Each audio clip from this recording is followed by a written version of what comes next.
Chapter 1. The Birth of an Idea. Long before the hammer and sickle ever waved above a workers' revolution, before red flags adorned political marches or cold wars divided continents, the seeds of communism were scattered in the realm of philosophy. Not with guns or manifestos, but with ideas, dangerous, beautiful, often naive ideas about what a perfect society might look like. Communism, as it would later be known, began not as a political force, but as a question. What if there were no rich or poor, no greed or competition, only equality? That question haunted thinkers for centuries. Our story begins in ancient Greece, in the mind of Plato.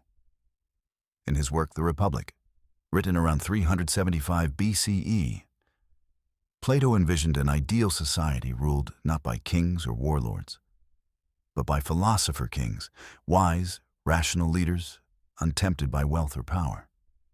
In his Utopia, the guardians, the ruling class, owned no private property.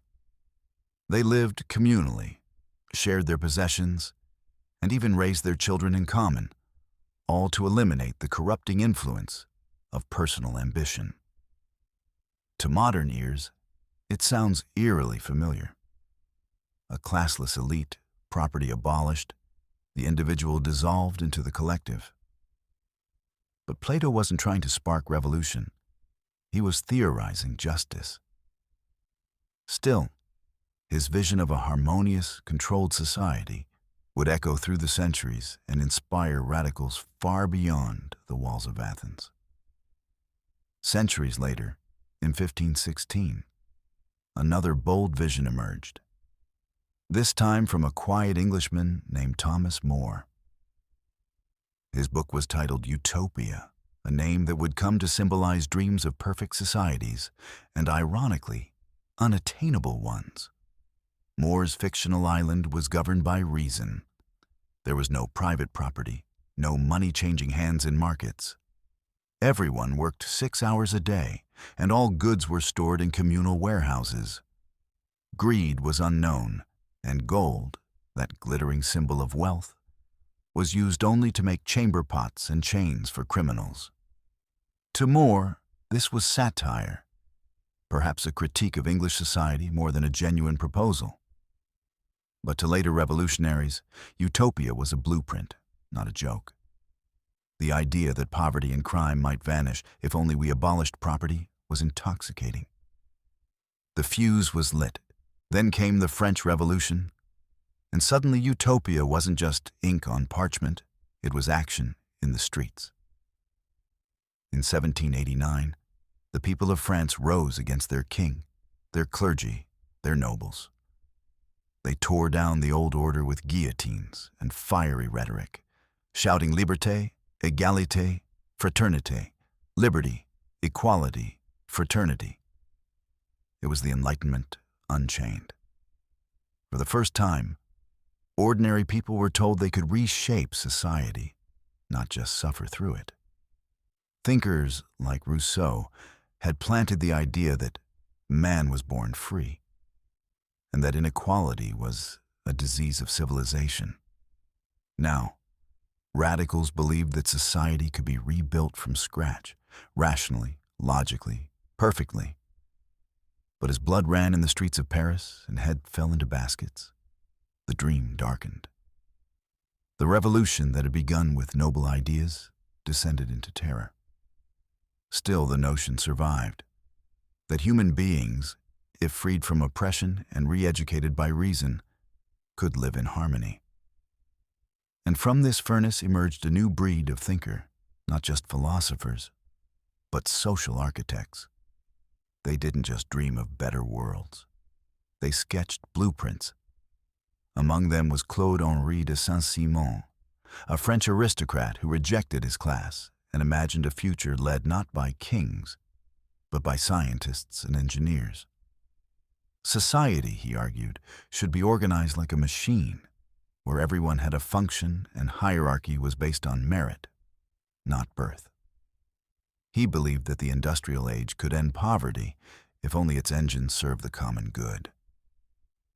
He didn't call himself a communist, but his ideas of centralized planning, of the elimination of class privilege, foreshadowed what was to come. Following him was Charles Fourier, a man so visionary, or eccentric, that he believed oceans would one day turn to lemonade. But behind his quirks lay a radical critique of capitalism. Fourier saw the modern world as cruel and soul-crushing, where work was misery and competition was toxic. His solution? Create small, self-sustaining communities called phalanstères, where people lived and worked in harmony, guided by passion rather than profit. He wanted to reorganize life itself, housing, agriculture, even love, to free human potential. His writings reached across Europe and into the libraries of men like Karl Marx, who read them not as fantasy, but as fuel. Then came Robert Owen, a Welsh industrialist with a bleeding heart. Unlike the others, Owen had power and used it. He built a model town in Scotland called New Lanark, where workers were treated with dignity, given fair wages, education, even clean housing. He believed that environment shaped character, that you could build better people by building better systems. Later, he tried to recreate his vision in America, in a settlement called New Harmony. It failed, but the idea that you could engineer morality through social design endured. All of these men, in their own way, planted bricks in the foundation of what would become communism. They challenged the notion that poverty was natural, that inequality was necessary, that society must always be ruled by the rich. They dreamed of worlds without prisons, without hunger, without bosses. And though their methods differed, from satire to commune building to political manifestos, their message converged, that the world could be better, that it should be better. Communism did not begin with Stalin's Gulags or Mao's revolutions. It began with questions, with dreams, with books read by candlelight and debates whispered in cafes. Before it became a system of power, it was a war of ideas, and it was winning hearts. But ideas do not remain ideas forever. And as Europe moved into the 19th century, those utopian sparks would ignite something far more explosive. The age of theory was ending. The age of revolution was about to begin. Chapter 2. Marx and Engels. It began, like many world-changing events, in obscurity. A short pamphlet written in haste, printed in secret, distributed in whispers. Just a few thousand words in length, it would become one of the most explosive documents in history. But before the Communist Manifesto could shake the world, two men had to find each other. A German philosopher with a fire in his pen, and a wealthy industrialist's son with a conscience too loud to ignore. Karl Marx was born in 1818 in Trier, in what is now Western Germany. He was brilliant, intense, and relentlessly curious. Trained in law, seduced by philosophy, and drawn to the plight of the poor, Marx was a man haunted by contradiction. He lived much of his life in exile, in debt, and in conflict with the world. Friedrich Engels, 2 years younger, came from a very different background. He was the heir to a textile fortune, with factories in both Germany and England.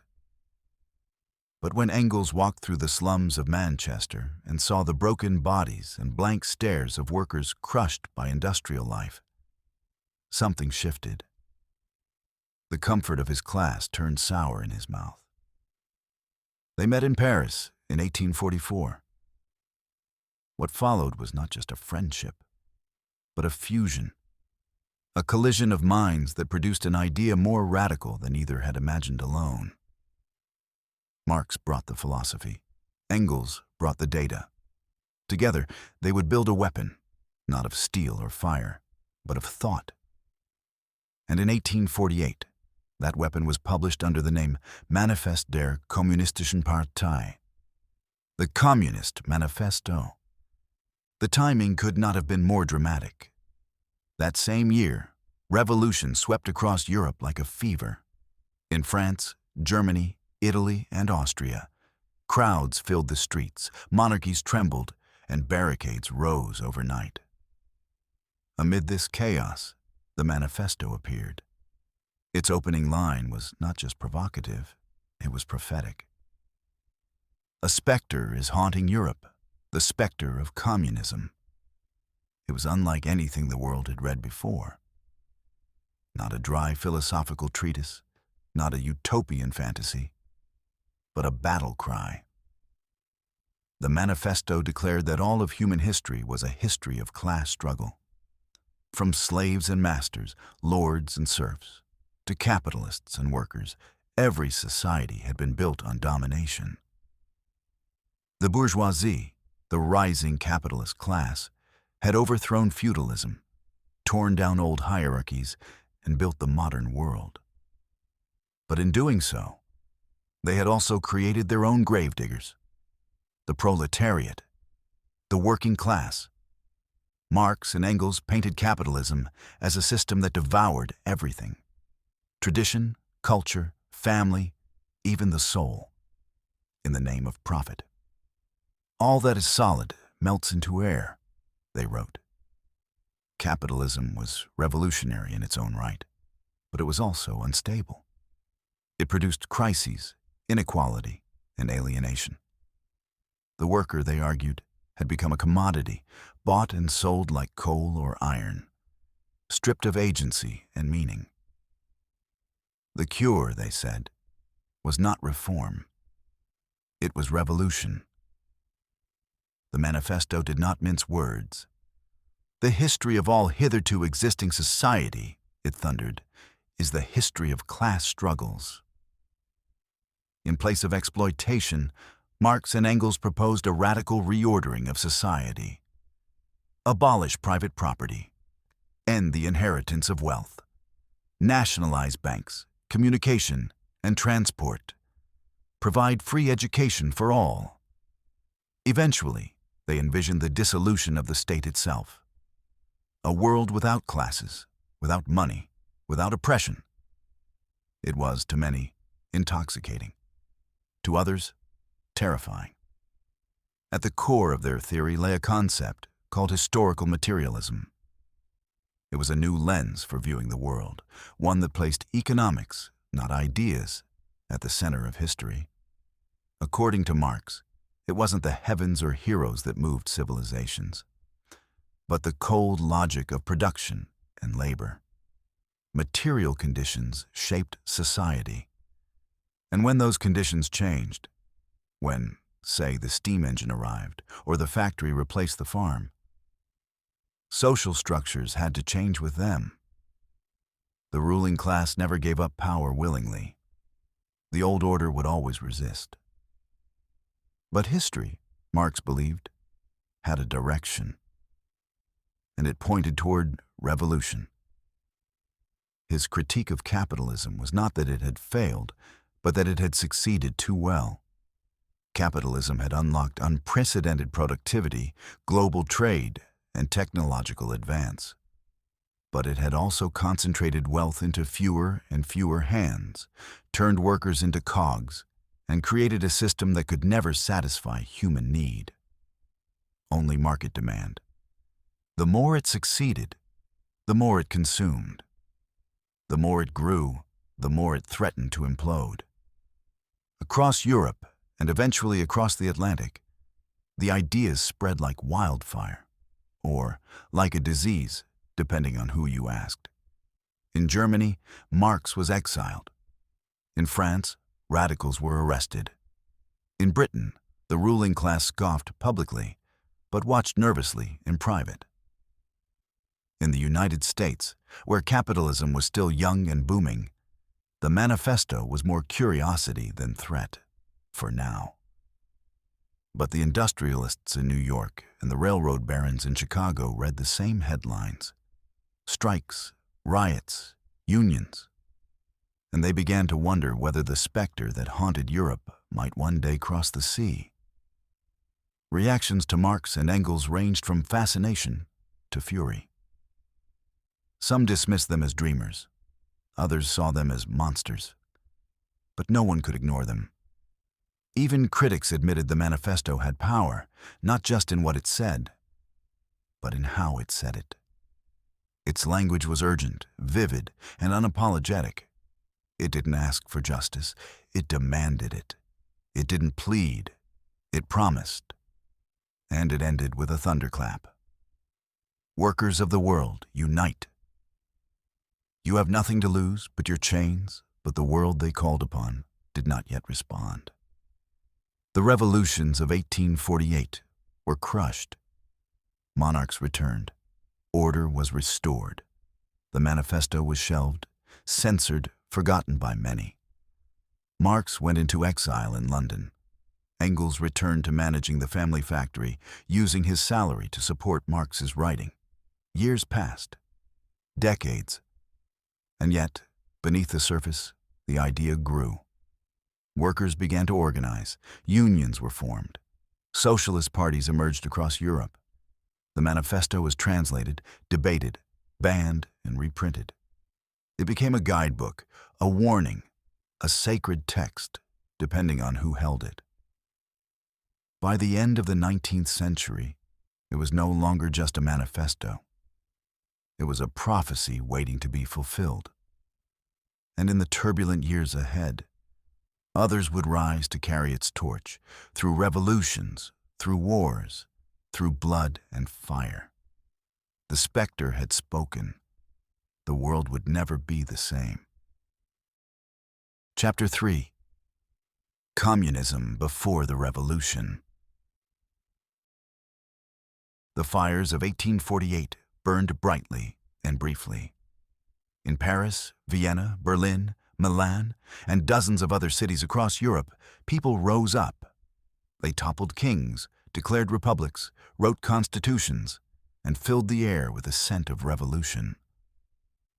For a fleeting moment, it seemed the old world was crumbling. But revolutions, like wildfires, can die just as fast as they ignite. And by the end of the year, most had failed. Monarchs returned, repression followed. The barricades were dismantled, and the dreamers were either dead, imprisoned, or exiled. Among them was Karl Marx. He had hoped 1848 would be the moment when history turned in his favor, when the proletariat, the working class he had exalted in the Communist Manifesto, would rise and seize the future. But they didn't, not yet. The uprisings had been disorganized, driven more by national grievances and liberal reforms than by class consciousness. Workers, students, and even small business owners had fought side by side, but they wanted different things. And so the revolutions fractured, then fell. Marx fled, first to Belgium, then to France, and finally to England, the industrial heart of the world.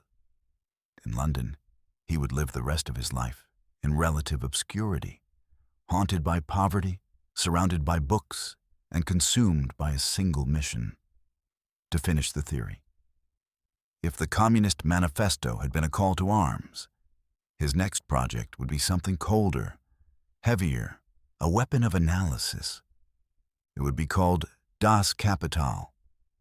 Published in 1867 after years of torturous writing and editing, Capital, a critique of political economy, was Marx's attempt to dissect the machinery of capitalism itself. Not in slogans, but in logic. In it, he explored how value is created, how profit emerges from labor, and how capital accumulates through exploitation.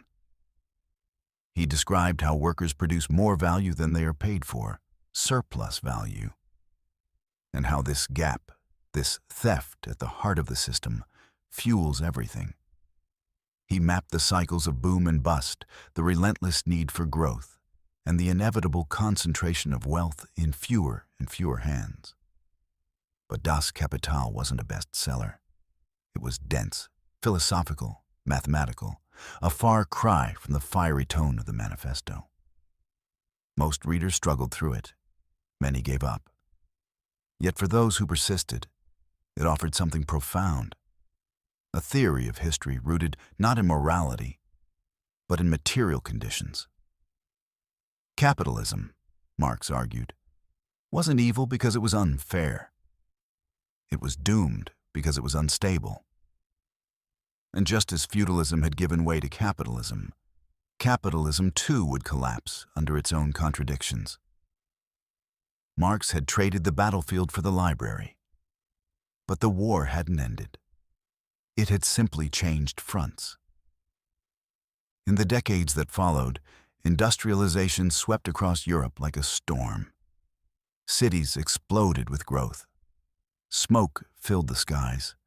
Railways connected nations, and factories hummed with endless labor. But beneath the surface, discontent brewed. Working conditions were brutal. Children toiled in mines. Wages stagnated. Disease spread. And while the new bourgeois elite enjoyed the fruits of empire and machinery, millions lived in slums, scraping by. It was in this world that the First International was born. Officially named the International Working Men's Association, it was founded in London in 1864, and it brought together a volatile mix of socialists, trade unionists, and revolutionaries from across Europe. Marx played a central role in shaping its ideology and direction. The goal was unity, a global brotherhood of workers, joined across borders and languages, ready to organize for justice. But unity, as always, proved difficult. One of the loudest voices in the International was Mikhail Bakunin, a Russian anarchist with a wild beard and a wilder spirit. Bakunin believed in revolution, but he distrusted authority of any kind, including Marx's. Where Marx saw the need for a transitional workers' state to manage society after revolution, Bakunin saw a trap. To him, any form of state, even a socialist one, would eventually become oppressive.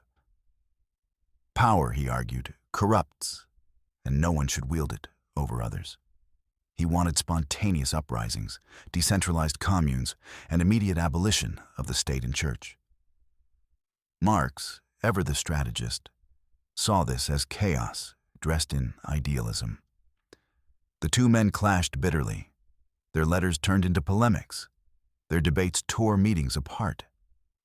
By 1872, the split was formalized. The First International collapsed under the weight of its own contradictions.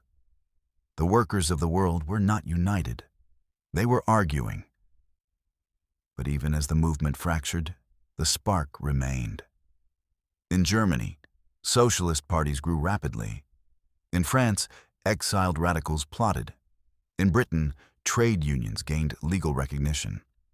And in Russia, dark, feudal, frozen Russia, the first whispers of something more dangerous began to stir.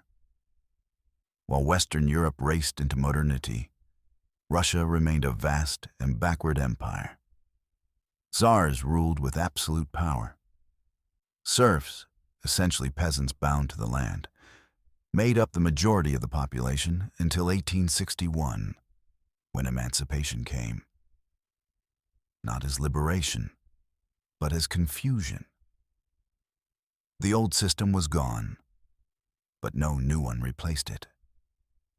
The countryside boiled with frustration. Into this mix came a new generation of radicals. Young intellectuals, many of them children of the nobility, turned against their own privilege. They read Marx, Bakunin, and Herzen. They dressed as peasants. They joined underground movements. Some preached education, others preached bombs.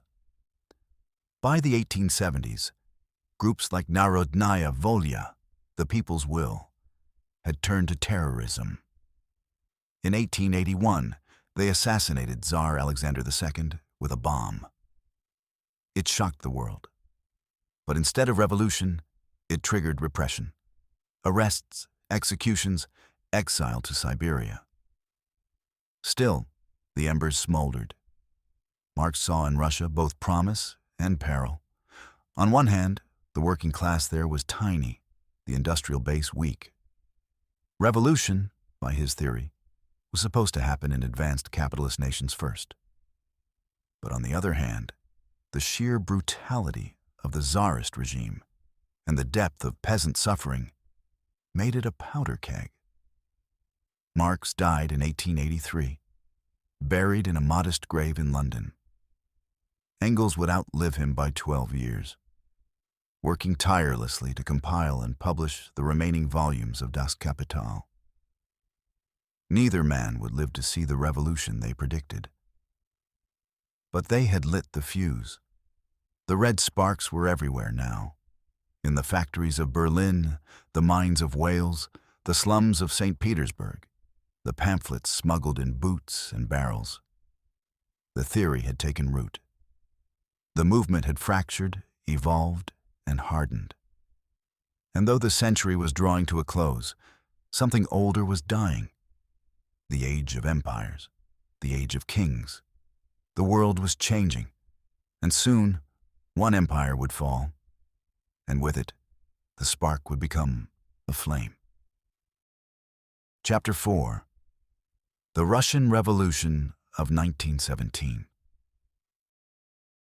Russia entered the 20th century like a giant asleep, lumbering through the snow with chains still rattling around its ankles. It was a sprawling empire of contradictions. Cathedrals with golden domes rising above slums. Peasants tilling fields under medieval conditions, while factories belched smoke into the sky of St. Petersburg.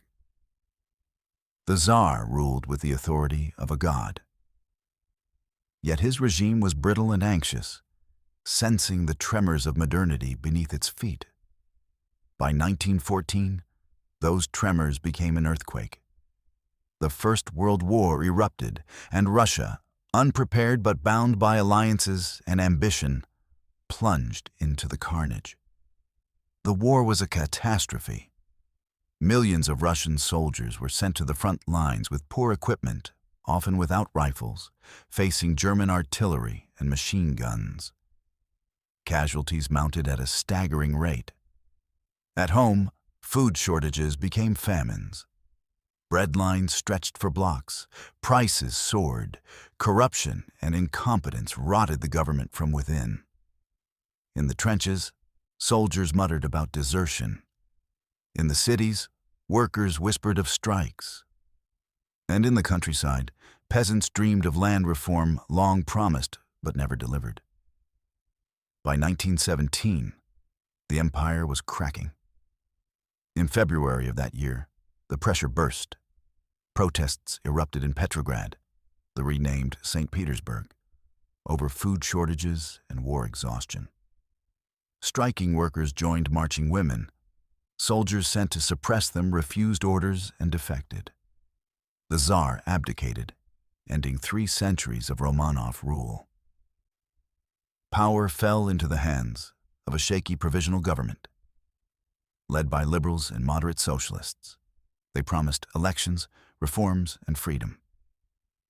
But one promise they did not make was the one the people most wanted: an end to the war. Into this chaos returned a man who had spent most of his life in exile. Vladimir Ilyich Lenin. Small, intense, with a bald head and piercing eyes, Lenin had been a revolutionary since his youth.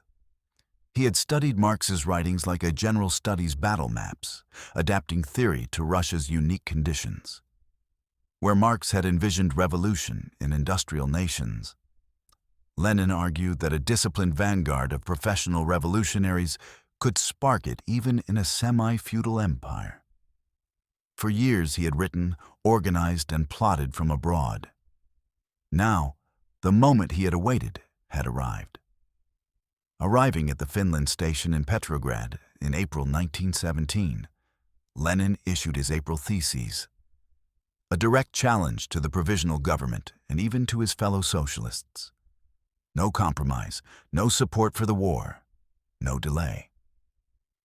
Peace, Land, bread, became his rallying cry. Peace for the soldiers bleeding on the front. Land for the peasants still bound to their plots. Bread for the workers starving in the cities. It was simple, emotional, and electrifying. While the provisional government hesitated, Lenin and his Bolsheviks acted. The Bolsheviks, a faction of the Russian Social Democratic Labor Party, were small compared to the whole revolutionary movement. But they were disciplined, focused, and ruthless. They infiltrated Soviets, the councils of workers and soldiers that had sprung up spontaneously across Russia. They promised not vague reforms, but immediate action. The provisional government stumbled from crisis to crisis, losing credibility with every passing week. It kept Russia in the war. It failed to deliver land reform. It seemed, to many, like just another face of the same old power. By October 1917, the moment was ripe. Lenin and his lieutenants, Trotsky chief among them, planned an uprising. On the night of October 25th, November 7th in the new calendar, Bolshevik forces seized key points in Petrograd. Bridges, rail stations, telegraphs, and government buildings. They stormed the Winter Palace, seat of the provisional government. It was not the bloody spectacle later Soviet propaganda would suggest. The takeover was surprisingly swift and relatively quiet. But its consequences were seismic. The provisional government collapsed. Power passed to the Bolsheviks, who declared a new order. The Soviets, councils of workers and soldiers, were proclaimed the basis of government. Decrees followed rapidly. Russia would seek an armistice with Germany. Land would be redistributed. Workers would control factories. And yet, beneath these bold proclamations lay uncertainty. The Bolsheviks had taken power, but they did not yet truly hold the country. The peace Lenin promised came at a brutal price.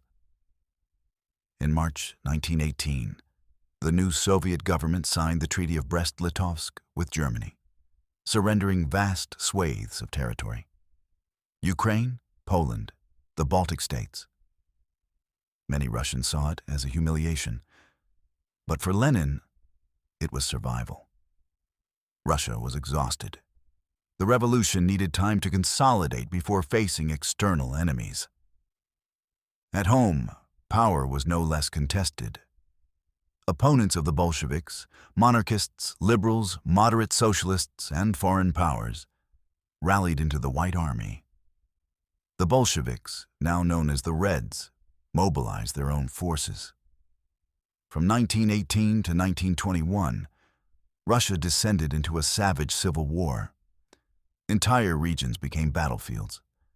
Famine stalked the countryside, cities emptied. Millions died in combat, from hunger, from disease.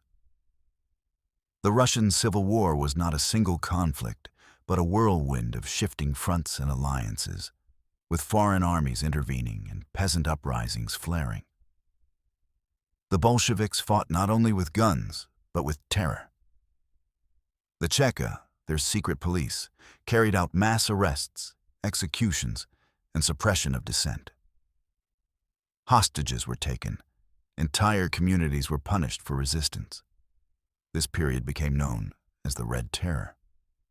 To the Bolsheviks, it was necessary to defend the revolution against counter-revolution. To their victims, it was tyranny in a new uniform. Yet the Reds won. By 1921, the White armies were defeated or scattered. Foreign powers withdrew. The Bolsheviks stood triumphant over a ruined land. Out of the ashes of the Russian Empire rose something new. The Union of Soviet Socialist Republics, the world's first self-proclaimed socialist state. It was a bold experiment, an enormous gamble, and for millions, a terrifying new reality. But even as they proclaimed victory, Lenin and his comrades faced a dilemma.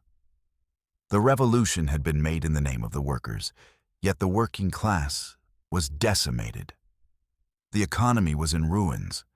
Rebellion simmered even among peasants who had supported the Bolsheviks. In 1921, a mutiny at the Kronstadt naval base, once a stronghold of revolutionary zeal, demanded free elections to the Soviets and an end to Bolshevik repression. The uprising was crushed, but it signaled a grim truth. The revolution was eating its own. Lenin, already in failing health, introduced the new economic policy, a partial retreat from pure socialism, allowing some private trade and small-scale capitalism to revive the economy. It was a temporary measure, he said, a breathing space before the next stage. But history would not give him time. By 1924, Lenin was dead, his body embalmed in Red Square, his image already becoming myth. Behind him, power struggles loomed, with Joseph Stalin maneuvering to seize control. The revolution that had begun with dreams of peace, land, and bread had survived war, famine, and terror to create a new state. Yet the question remained: had it fulfilled its promise or betrayed it? In the streets of Petrograd, now renamed Leningrad, and across the vast steppes, people whispered the same uncertain thought. The Tsar was gone. The Bolsheviks ruled. But was this freedom? Or just another kind of empire? The world watched. Some saw hope, others saw horror. But no one could deny what had happened. A regime older than America had fallen.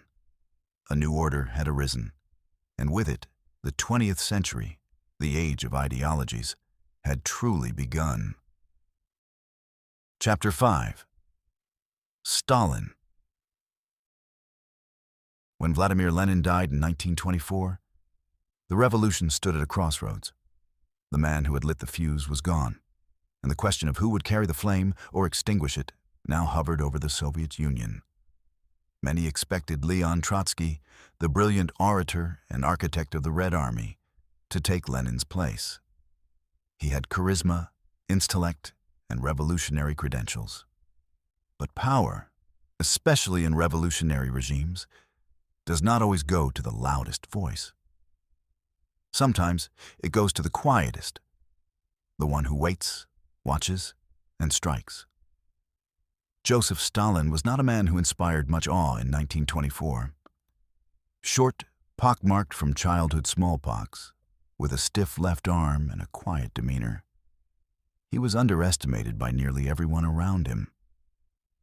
But behind the dull exterior lay a mind as cold as Siberia and as calculating as any military strategist.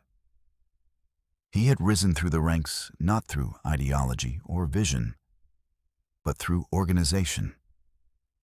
As General Secretary of the Communist Party, he had filled the bureaucracy with his allies, built networks of loyalty, and quietly isolated his enemies. Trotsky, distracted by theory and blinded by arrogance, never saw it coming. Within a few years, Stalin had outmaneuvered all rivals. Trotsky was exiled in 1929 and later assassinated in Mexico. Other contenders, Zinoviev, Kamenev, Bukharin, were eliminated one by political smears, forced confessions, or bullets in the back of the head. By the early 1930s, Stalin stood alone at the top of the Soviet pyramid, not as a servant of the revolution, but as its master. He did not inherit Lenin's mantle, he seized it, and with it, he reshaped the Soviet Union in his image. His vision was one of absolute control.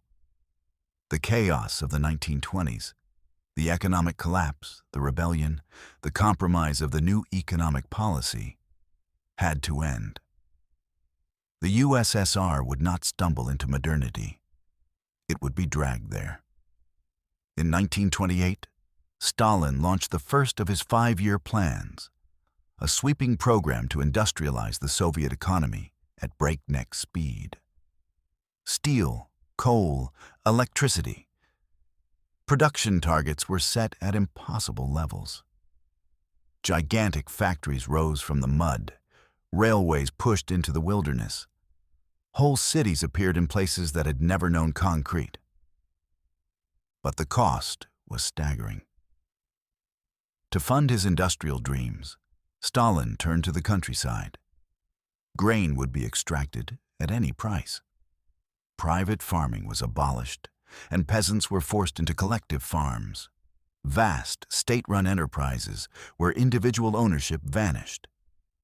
It was called collectivization. In reality, it was war against the peasantry. Those who resisted were labeled kulaks, a vague term for rich peasants that soon came to mean anyone who owned a cow or refused to obey. Millions were deported to remote regions. Many were executed. Fields were seized, livestock slaughtered, communities shattered. Then came the famine. In Ukraine, once the breadbasket of Europe, collectivization turned into a catastrophe. Between 1932 and 1933, millions died in what is now called the Holodomor, death by hunger. Grain quotas were impossibly high. Armed brigades raided homes, confiscating food. Starving peasants were forbidden from fleeing famine zones. Children died in ditches. Entire villages disappeared. Whether the famine was a deliberate act of genocide or a byproduct of Stalin's cruelty remains debated. But the outcome was clear: death on a scale that defied comprehension. Those who survived were watched, policed, and controlled. The Gulag system, a vast network of labor camps, expanded across the Soviet Union like a shadow. From the frozen mines of Kolyma to the forests of Siberia, millions were imprisoned for crimes both real and imagined. Political dissidents, former kulaks, priests, professors, soldiers, engineers, all found themselves dragged from their beds and shipped east in cattle cars. Conditions were brutal. Food was scarce.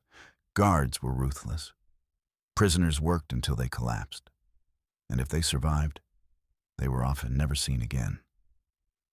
And yet, the Soviet Union kept growing.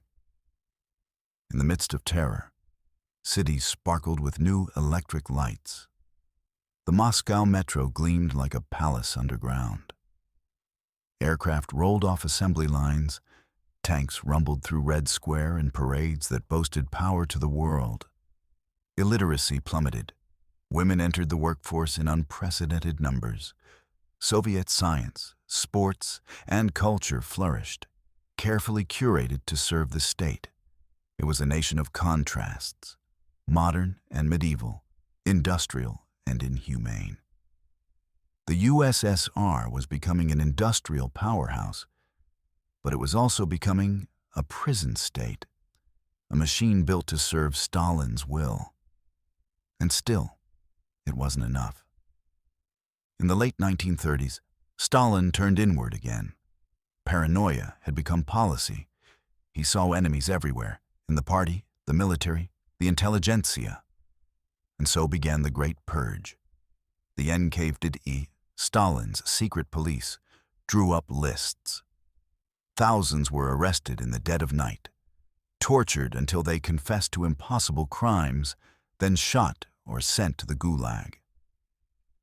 Public show trials were staged where top Bolsheviks, men who had once stood beside Lenin, confessed to being spies, traitors, and saboteurs. They wept, begged for forgiveness, and were executed anyway. The purges decimated the Red Army. Brilliant commanders like Tukhachevsky were eliminated. Engineers, doctors, and artists vanished. Ordinary citizens lived in constant fear. A joke about Stalin could mean death. A wrong glance, a careless word, anything could be reported. Children informed on their parents. Wives denounced husbands. Terror was not a side effect. It was the glue that held the system together. And yet, for all the horror, Stalin's grip only tightened. He created a cult of personality so total that his image was everywhere. In schools, factories, and homes. His portraits hung beside those of Lenin. His name was spoken with reverence and fear. History was rewritten to make him the hero of the revolution. His birthday became a national celebration. He was called the Father of Nations, the Great Helmsman, the architect of communism. Behind closed doors, he distrusted even his closest allies. But in public, he was untouchable. By the eve of World War II, the Soviet Union had transformed. It was no longer the land of starving peasants and fragile revolutions. It was an empire built on steel, soaked in blood, ruled by a man whose ruthlessness knew no bounds. The revolution had promised a worker's paradise. What emerged was something else entirely, a state that could build cities in months, but crush souls in seconds. And so, the world looked on with a mix of awe and dread. The USSR was no longer a fragile experiment. It was a rising giant, armed with ideology and ambition. But beneath the industrial gleam, the rust of fear and death never stopped spreading. Stalin had delivered progress, but at a price few could have imagined. And soon, that iron fist would be tested on the world stage. War was coming, and Stalin was ready. Chapter 6. Communism in World War II, and the Cold War begins. By the late 1930s, the Soviet Union was a fortress. Its economy, though scarred by famine and fear, was growing. Its people, though silent with terror, were obedient. And its leader, Joseph Stalin, stood alone atop a mountain built of blood and steel. But outside its borders, dark clouds were gathering. Fascism had risen in Germany. Adolf Hitler had turned the fragile peace of Europe into a chessboard. And Stalin, ever the pragmatist, made his move. On August 23, 1939, the world gasped. Nazi Germany and the Soviet Union, bitter ideological enemies, signed a non-aggression pact. Officially called the Molotov-Ribbentrop Pact, it stunned the globe. Secret protocols divided Eastern Europe into spheres of influence. Poland was to be split in two. The Baltic states, Estonia, Latvia, Lithuania, would fall under Soviet control. Stalin had bought time. Hitler had secured his eastern flank. Two wolves had agreed not to bite, for now. Just days later, Hitler invaded Poland from the west. 16 days after that, Soviet troops invaded from the east. Poland was erased from the map. The world slid into war. For the first 2 years of World War II, Stalin stayed on the sidelines. Soviet trains delivered oil, grain, and raw materials to the German war machine. In return, Hitler left the USSR untouched. But the alliance was always a lie. On June 22, 1941, Hitler shattered it. In a massive surprise attack called Operation Barbarossa, over 3 million German soldiers stormed into the Soviet Union. Stalin was caught off guard. His purges had decimated the Red Army. Commanders were inexperienced. The Germans advanced rapidly, capturing vast territories and pushing deep toward Moscow. But the Soviet Union did not collapse. Cities fell, yes. Villages burned. Millions died or were captured. But the Soviet people, already hardened by suffering, dug in.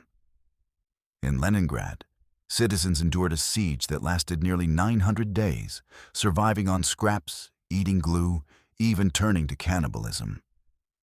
In Stalingrad, Soviet soldiers fought house by house, street by street, refusing to yield. And in the snowy forests and fields, partisans struck from the shadows. Stalin took personal control of the war effort. He moved factories east of the Ural Mountains, far from German bombs. Production soared. T-34 tanks rolled off assembly lines. Aircraft flew in swarms. Soviet generals, like Zhukov, emerged as brilliant tacticians. And slowly, the tide turned.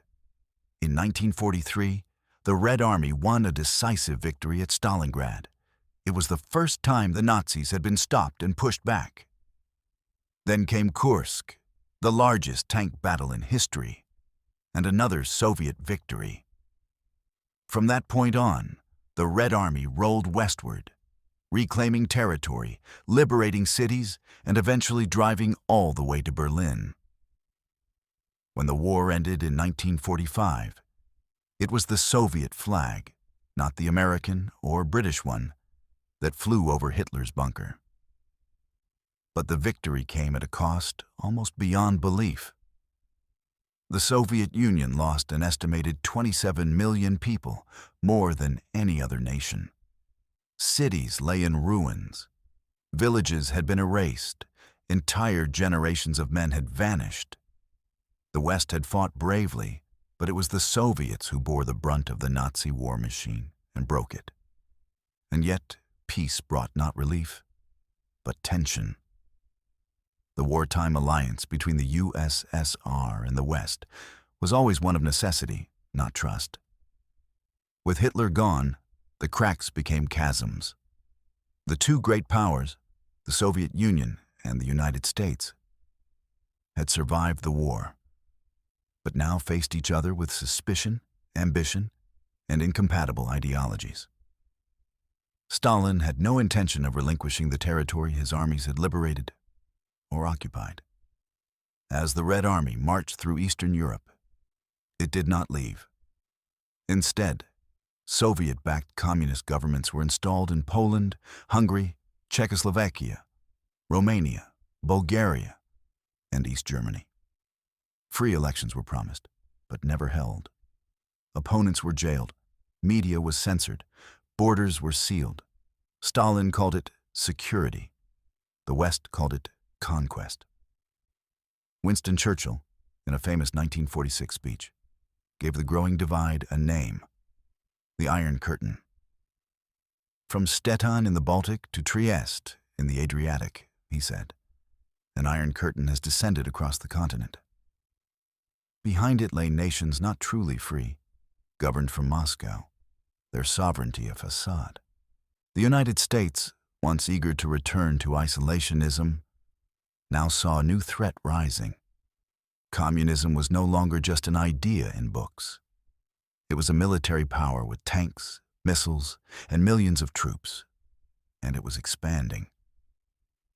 In 1947, U.S. President Harry S. Truman responded with a bold new policy: the Truman Doctrine. He declared that the United States would support free peoples resisting subjugation by armed minorities or outside pressures. It was vague enough to be global and specific enough to be dangerous. Though he never named the USSR, the message was clear: containment. The United States would not allow communism to spread further. And so the Cold War began, not with a declaration, but with a division. Europe was split into two spheres. In the West, the United States rebuilt economies through the Marshall Plan, hoping prosperity would insulate against revolution. In the East, Stalin tightened his grip. Barbed wire became borders. Propaganda became law. Every schoolbook, film, and newspaper told the same story. Capitalism was decay. The West was corrupt, and only the Soviet system could bring justice. There were no more battles between armies, but the war had simply changed form. It would now be fought with spies and secrets, with proxy wars and nuclear weapons, with ideology and fear.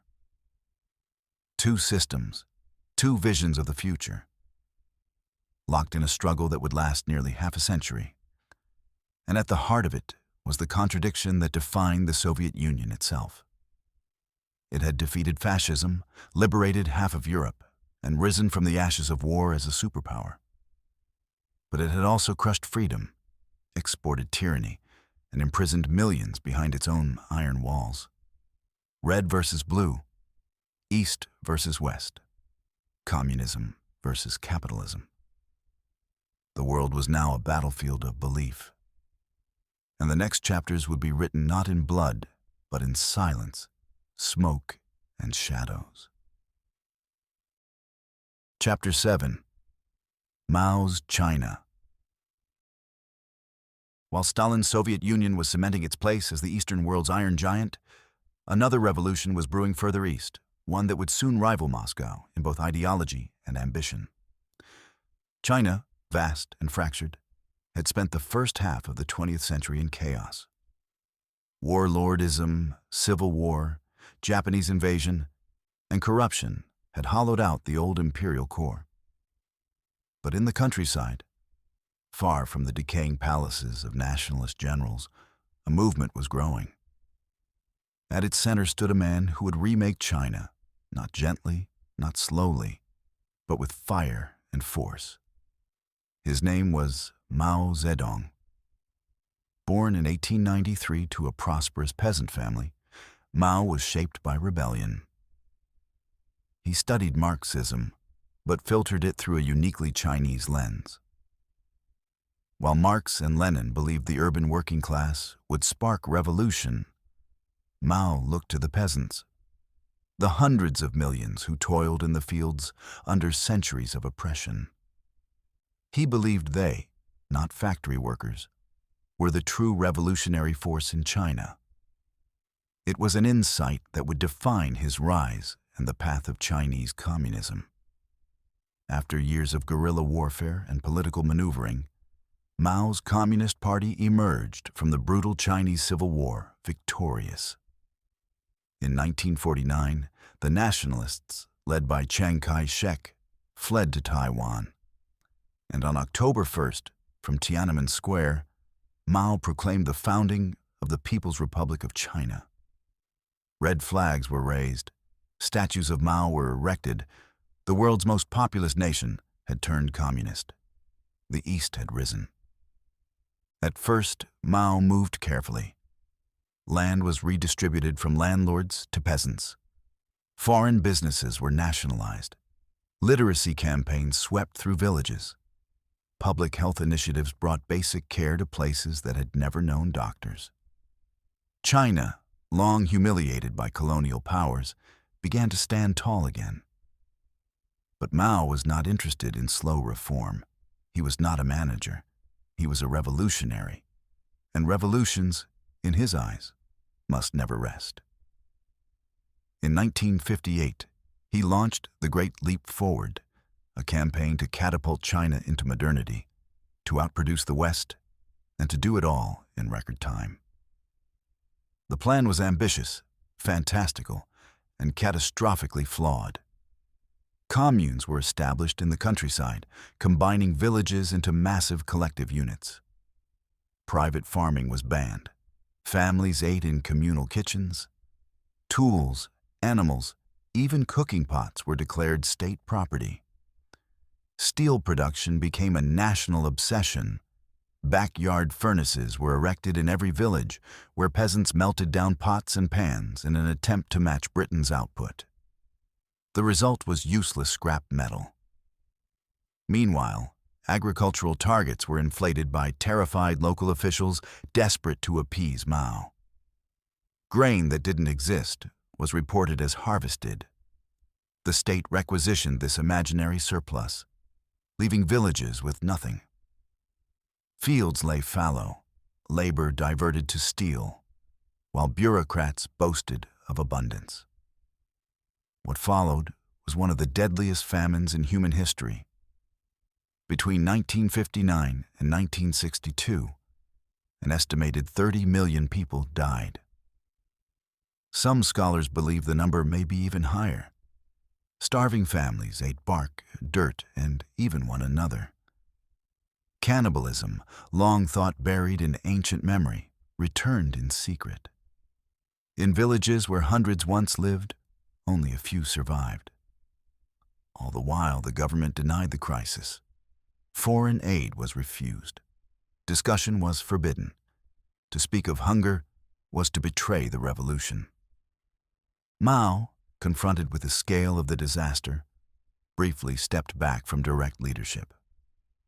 More moderate figures, like Liu Shaoqi and Deng Xiaoping, attempted pragmatic reforms. Private plots were allowed again. Communes were quietly scaled back. Life began to stabilize. But Mao saw something else, a betrayal of his vision, a slide into revisionism, and, worst of all, a threat to his legacy. So in 1966, he returned. And this time, he didn't target landlords or capitalists. He targeted the Communist Party itself. It was called the Cultural Revolution. Framed as a campaign to purge bourgeois elements and protect China's revolutionary purity, the Cultural Revolution was chaos disguised as ideology. Mao called on the youth to rise, and they did. Across China, high school and university students formed paramilitary groups known as Red Guards. They wore armbands and carried quotations from Chairman Mao, the Little Red Book, like scripture. And with Mao's blessing, they turned on their teachers, their parents, and their leaders. Temples were smashed, books were burned, academics were dragged into streets, beaten, humiliated, or killed. Party officials were paraded through public squares in dunce caps and shackles. Entire schools and universities shut down. Intellectual life was crushed. Trust vanished. No one was safe. Factories came to a halt. Agriculture faltered again. Military leaders warned of civil war. After 2 years of total anarchy, the People's Liberation Army was deployed to restore order. Millions had been persecuted. Hundreds of thousands were dead. And still, Mao stood above it all, untouchable, revered as the guiding light of the revolution. His cult of personality reached surreal proportions. Portraits of Mao hung in every home. His image loomed in classrooms, government offices, even on currency. To question Mao was to invite ruin. By the early 1970s, Mao's China was exhausted. The Cultural Revolution had broken the party, the intelligentsia, and the people's spirit.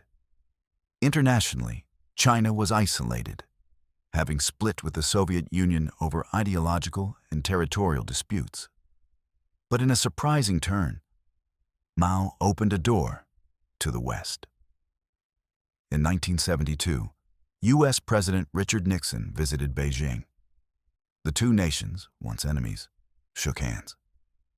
It was a geopolitical earthquake. Mao, ever the strategist, saw it as a way to counterbalance Soviet pressure. For the United States, it was an opportunity to divide the communist world.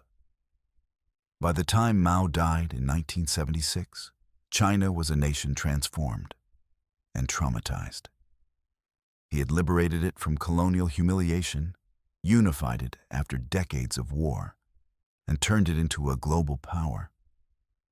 But he had also plunged it into famine, destroyed its cultural heritage, and left millions of broken lives in his wake. His body was embalmed and displayed in a mausoleum in Tiananmen Square. His face still smiled from walls and banknotes, but his legacy was split, worshipped by some, feared by many. What remained was a paradox. Mao had sought to destroy the old China, and he had succeeded. But in doing so, he left a vacuum so deep that the China which emerged in his absence would look nothing like the one he imagined. His successors would preserve the party, but abandon the revolution, and the world, once again, would watch as communism evolved, not into freedom, but into something far more complex. Chapter 8. Fidel, Che, and the Island Revolution. Before it became a symbol of defiance, before the bearded revolutionaries and red flags, Cuba was something else entirely. A playground. To American businessmen and tourists, it was an exotic extension of Florida. Close enough to reach by boat, foreign enough to feel like an adventure. White sand beaches, rum, casinos, and cabarets. Behind the glamour, though, the real Cuba told a different story. One of inequality, repression, and foreign control. In the early 1950s, Cuba was run by Fulgencio Batista, a military strongman who had seized power in a coup and ruled with a tight grip. His regime was corrupt, brutal, and deeply entangled with American interests. U.S. companies owned most of Cuba's sugar plantations, mines, and utilities. The mob ran Havana's hotels and casinos. While the elites partied in luxury, the majority of Cubans lived in poverty, especially in the countryside, where peasants worked under feudal conditions. Schools were scarce, healthcare nearly non-existent. Democracy was a hollow word. The island looked free on postcards, but it was a client state, an American satellite in everything but name. Among those disgusted by Batista's rule was a young lawyer from a privileged family, Fidel Castro. Charismatic, ambitious, and steeped in nationalist ideals, Castro believed Cuba belonged to Cubans, not to foreign investors or corrupt generals. In 1953, he launched a failed attack on the Moncada barracks in Santiago de Cuba. The rebellion was crushed, and Castro was imprisoned. But he used the courtroom as a stage, declaring, "History will absolve me." He was released 2 years later and fled to Mexico, where he began planning something bigger, a revolution. There, he met an Argentine doctor with sharp eyes and sharper convictions, Ernesto Che Guevara. Che was more than just a Marxist. He was a true believer, convinced that imperialism was the root of all suffering and that armed struggle was the only cure. The two men bonded, trained, and in 1956 returned to Cuba aboard a small yacht named Grandma, along with a ragtag group of revolutionaries. The landing was a disaster. Most of the group were killed or captured. But Castro, Guevara, and a few survivors escaped into the Sierra Maestra Mountains. There, in the dense jungle, the guerrilla war began. It was not a traditional war. It was a war of ideas, of images, of discipline and persistence. Castro's rebels lived among the peasants, built schools and clinics, and slowly gathered support. Each successful ambush chipped away at Batista's army. Each speech, each photograph of bearded fighters in fatigues inspired new recruits. By 1958, the momentum had shifted. Batista's forces were demoralized, corrupt, and collapsing. On January 1st, 1959, Batista fled the country. The revolution had triumphed. Castro entered Havana to cheering crowds. The old order was gone. A new era had begun. At first, the United States watched with cautious optimism. Castro promised reforms, not communism. But very quickly, the relationship soured. Land reform laws stripped U.S. companies of their holdings. American-owned sugar plantations were nationalized. Castro spoke of dignity, sovereignty, and liberation from imperialism. Washington heard the echoes of Moscow. In 1960, Cuba signed a trade agreement with the Soviet Union. The U.S. responded with sanctions, cutting off sugar imports. Cuba turned further toward the east. In 1961, the United States broke diplomatic ties. The island, just 90 miles from Florida, was slipping into the Soviet orbit. For the American government, it was unacceptable. That same year, a secret operation was launched. The CIA had trained and armed a force of Cuban exiles, men who had fled the revolution and dreamed of taking their island back. On April 17, 1961, they landed at the Bay of Pigs, hoping to spark an uprising against Castro. But it was a disaster. The rebels were outnumbered, outgunned, and unsupported. Castro's forces crushed the invasion in just 3 days. It was a humiliation for the United States, and a victory that transformed Castro into a global symbol of resistance. But the confrontation was far from over. In 1962, American spy planes flying over Cuba photographed something terrifying: Soviet nuclear missiles being installed on the island. Suddenly, the Cold War had reached its most dangerous moment. For 13 days in October, the world held its breath. The Cuban Missile Crisis brought humanity to the brink of nuclear war. President John F. Kennedy demanded the removal of the missiles and ordered a naval blockade to prevent more from arriving. Soviet Premier Nikita Khrushchev insisted the weapons were defensive, meant to protect Cuba from another American invasion. Behind the scenes, both sides maneuvered, threatened, and negotiated. The world came closer than it ever had, or ever has, to atomic catastrophe. Finally, a deal was struck. The Soviets agreed to remove the missiles. The U.S. pledged not to invade Cuba and secretly agreed to withdraw its own missiles from Turkey. War was averted, barely. But the consequences were permanent. Cuba became a flashpoint, a living reminder that the ideological battle between communism and capitalism could erupt into global annihilation. Inside Cuba, the crisis cemented Castro's power. He declared socialism permanent, aligned fully with the USSR, and tightened control over every aspect of life. Dissent was crushed. Political opponents were jailed or exiled. The press was silenced. The revolution, now institutionalized, became doctrine. Che Guevara left Cuba to spread revolution abroad, first to Congo and then to Bolivia, where he was captured and executed in 1967. His death turned him into a martyr, his face into an icon. Meanwhile, Castro remained. Decade after decade, through embargoes, assassination attempts, and economic collapse, he held on.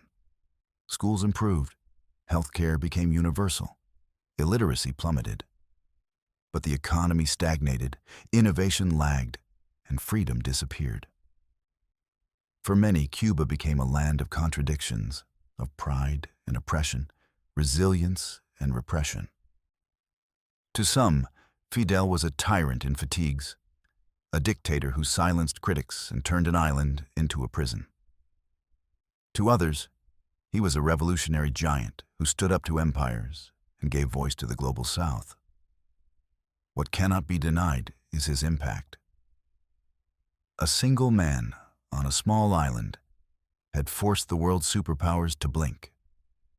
And as the Cold War deepened, Cuba remained a symbol, not just of communism, but of what communism could look like when wrapped in nationalism, defiance, and charisma. It was no longer just an island. It was a statement, bold, fiery, and unyielding. Chapter 9. Communism in Vietnam, Korea, and beyond. By the middle of the 20th century, communism was no longer just a European experiment or Soviet export. It had taken root in Asia, spread through Latin America, and simmered in the jungles and mountains of Africa. With each new revolution or armed insurgency, the Cold War expanded, not just as a standoff between the U.S. and the USSR, but as a global contest for the soul of the developing world. For many, communism was no longer simply a theory. It was the language of anti-colonial resistance. But wherever it rose, it carried with it the same mix of hope, bloodshed, and authoritarian rule. Nowhere was this more evident than on the Korean Peninsula. At the end of World War II, Korea was liberated from Japanese occupation, but only in name. The country was split at the 38th parallel, with the Soviet Union occupying the north and the United States the south. What was meant to be a temporary arrangement became a hardened boundary. In 1948, two rival governments were declared: the Republic of Korea in the south and the Democratic People's Republic of Korea in the north. Led by Kim Il-sung, a communist trained by both Soviets and Chinese. Each side claimed to be the only legitimate Korea. In June 1950, North Korean troops stormed across the 38th parallel, aiming to unify the peninsula by force. The world reacted swiftly. Under the banner of the United Nations, but in reality led by the U.S., a coalition intervened to defend the South. Pushed to the brink, South Korean and UN forces rallied, launching a bold amphibious landing at Incheon and driving the North Koreans back. For a brief moment, it looked as if the South would capture the entire peninsula. But then China entered the war. Hundreds of thousands of Chinese troops poured across the Yalu River, turning the tide once more. The war devolved into a brutal stalemate, with freezing trenches, massive casualties, and cities reduced to rubble. After 3 years, in 1953, an armistice was signed. Not a peace treaty, but a pause. The border remained almost exactly where it had begun. Korea was still divided. To this day, it remains so. North Korea, under the Kim dynasty, evolved into one of the world's most repressive and isolated regimes. A totalitarian state built on surveillance, propaganda, and military power. The South, with American support, would follow a different path, becoming one of Asia's most dynamic economies. But the shadow of the Korean War never lifted. It marked the first time communist and capitalist forces had met in open war, and it would not be the last. Next came Vietnam. Once a French colony, Vietnam had long simmered with resistance. After World War II, nationalist leader Ho Chi Minh declared independence. A communist and revolutionary, he saw Marxism not just as ideology, but as a weapon against colonialism. France, eager to reassert control, returned. The result was the First Indochina War. After years of guerrilla conflict, the French were decisively defeated at the Battle of Dien Bien Phu in 1954. At the Geneva Conference, Vietnam was temporarily divided at the 17th parallel. Communist North, under Ho Chi Minh, and a pro-Western South, led by Ngo Dinh Diem. Elections to unify the country were promised, then canceled. The United States, fearing a domino effect, threw its weight behind the South. The stage was set for another, far bloodier war. What began as a civil conflict turned into a global symbol of Cold War struggle. The Viet Cong, communist insurgents in the South, used guerrilla tactics, tunnels, and terror. The North, backed by the Soviet Union and China, supplied troops and weapons. The U.S., believing it could contain communism through force, sent over 500,000 soldiers. Napalm, Agent Orange, strategic bombing, all were unleashed in a war without clear lines or clear victory. But firepower could not defeat ideology. The Vietnamese communists were ruthless, yes, but they were also patient. They believed they were fighting for their homeland, their independence, their future. And slowly, they bled the U.S. dry. After years of mounting casualties, domestic protests, and disillusionment, American troops withdrew in 1973. 2 years later, in 1975, Saigon fell. Vietnam was united under communism. The victory sent shockwaves around the world. But the promise of peace in Southeast Asia was shattered almost immediately, this time in Cambodia. To the west of Vietnam, the Khmer Rouge, led by a secretive ideologue named Pol Pot, seized power in 1975. Inspired by Mao and obsessed with agrarian purity, Pol Pot envisioned a society with no cities, no money, no class. Intellectuals, professionals, even people who wore glasses were targeted as threats. The cities were emptied, children were separated from parents, schools became prisons, fields became graves. Between 1975 and 1979, nearly 2 million people, a quarter of Cambodia's population, died in what came to be known as the killing fields. It was one of the most horrific genocides of the 20th century. The Khmer Rouge turned communism into nightmare. A vision so extreme, so detached from humanity, that even their former allies in Vietnam could not ignore it. In 1979, Vietnamese forces invaded Cambodia, toppled Pol Pot, and ended the genocide. But the scars remain. Elsewhere, the red tide continued to rise. In Latin America, communism took on a new face, one fused with guerrilla warfare, populism, and anti-American resentment. Inspired by Cuba, leftist movements sprang up across the continent. In Nicaragua, the Sandinistas overthrew a U.S.-backed dictator in 1979, installing a socialist government. In El Salvador, leftist guerrillas fought a long, brutal civil war. In Chile, a democratically elected Marxist president, Salvador Allende, was overthrown in a 1973 military coup backed by the C1A. His death marked the end of one experiment and the beginning of decades of dictatorship. Africa, too, became a Cold War chessboard. In Angola, Mozambique, and Ethiopia, Marxist revolutions emerged in the wake of decolonization. These movements were often rooted in liberation struggles against European empires, but they were quickly swept into the orbit of Soviet aid and American opposition. Proxy wars raged. Civilian populations suffered. Ideology blended with tribal, ethnic, and economic grievances, creating conflicts too complex to fit into any neat Cold War narrative. Across continents, communism was not just spreading, it was adapting.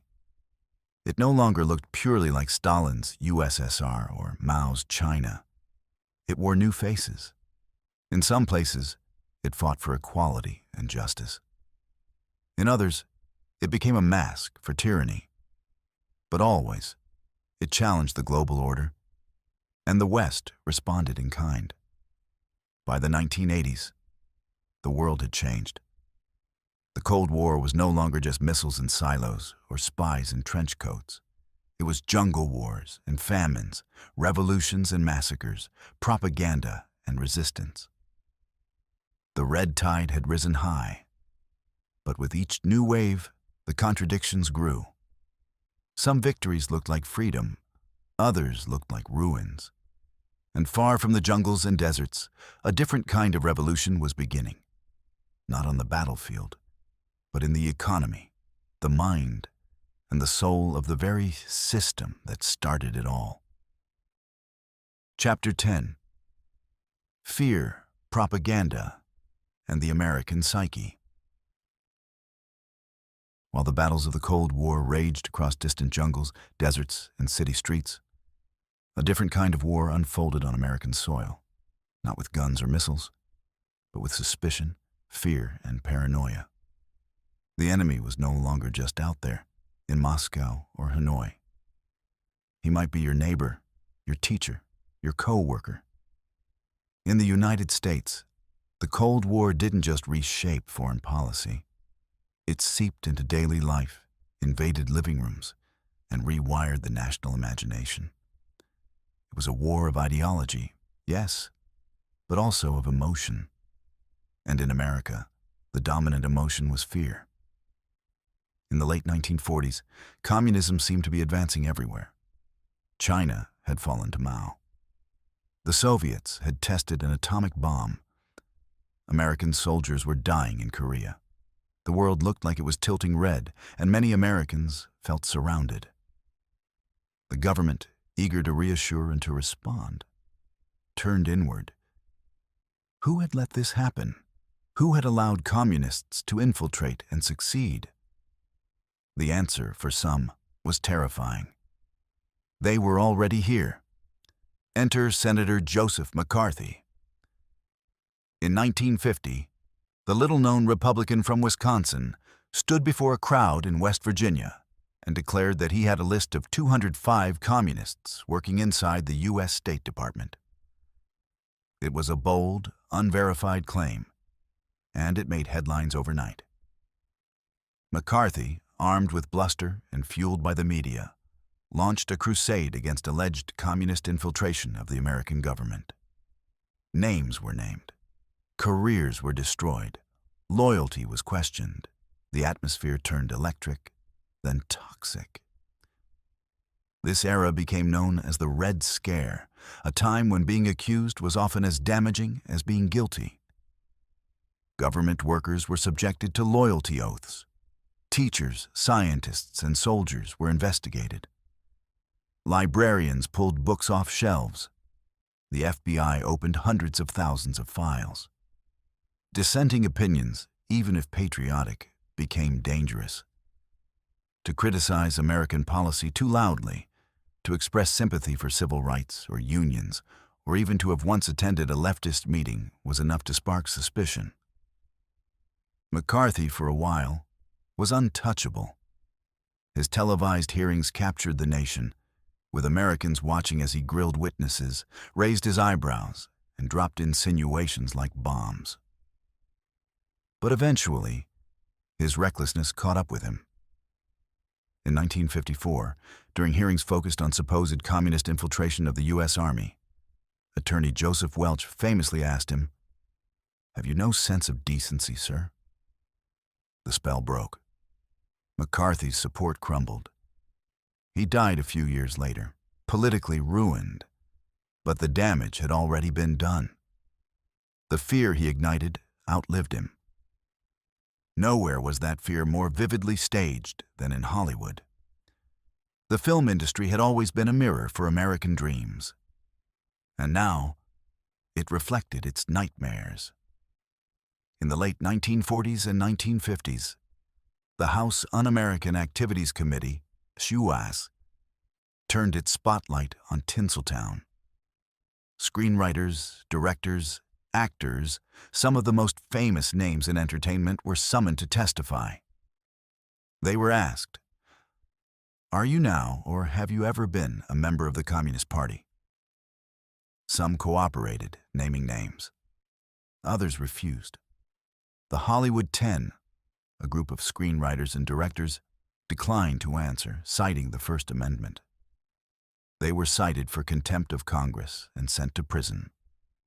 Many in the industry were blacklisted, unofficially banned from working, based solely on suspicion or association. Some changed their names. Others fled to Europe. Careers were wrecked by a whisper. And yet, while Hollywood was being purged, it was also being used. Films became tools of propaganda, subtly or explicitly reinforcing anti-communist themes. Villains were often Soviet agents or communist sympathizers. The ideology itself was portrayed as soulless, robotic, and menacing, a direct threat to the American way of life. Even science fiction films, like Invasion of the Body Snatchers, were read as metaphors for communist infiltration. Ordinary people turned into emotionless drones, indistinguishable from their neighbors, secretly plotting the downfall of freedom. Communism became the American boogeyman, not just a political system, but a symbol of everything un-American. It was atheistic, collectivist, and authoritarian, the opposite of what Americans were taught to value. In school textbooks, communists were cast as shadows, foreign, unknowable, ruthless. On TV, they were spies or saboteurs. In churches, they were the enemies of God.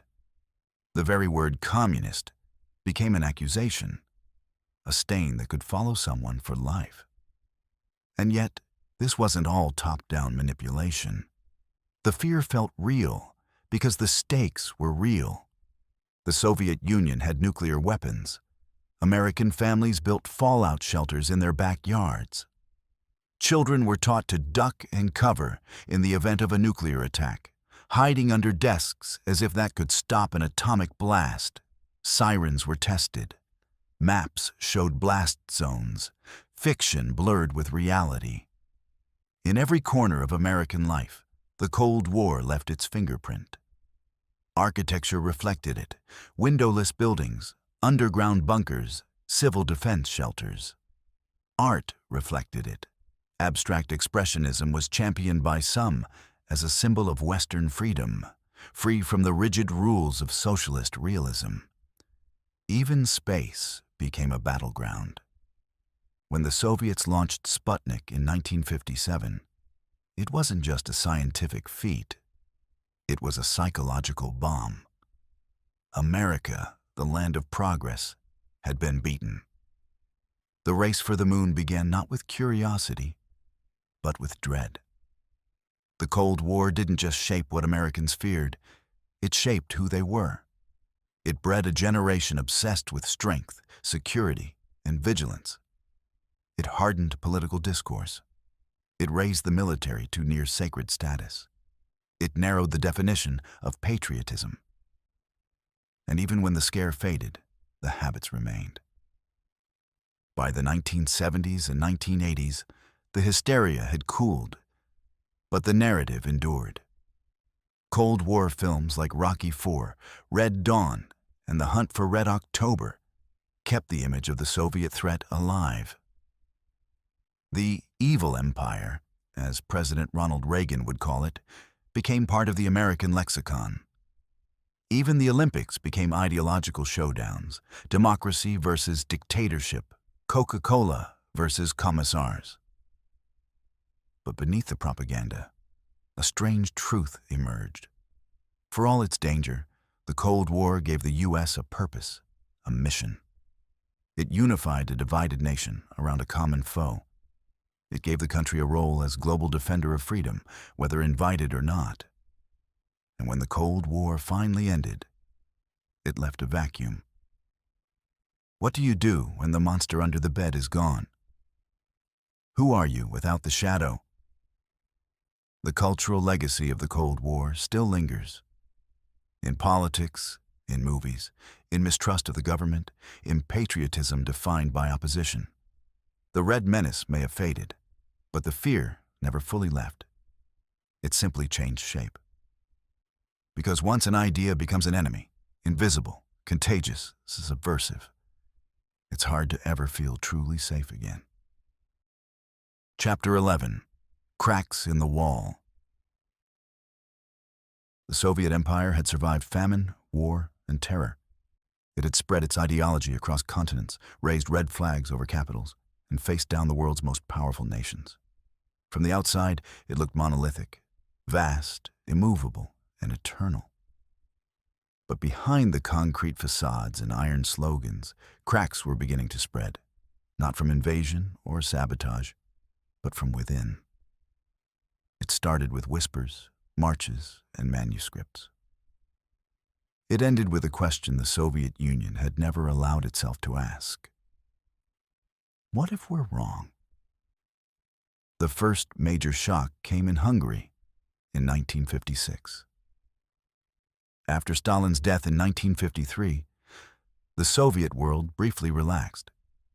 His successor, Nikita Khrushchev, denounced Stalin's crimes in a closed speech that still sent tremors across the Eastern Bloc.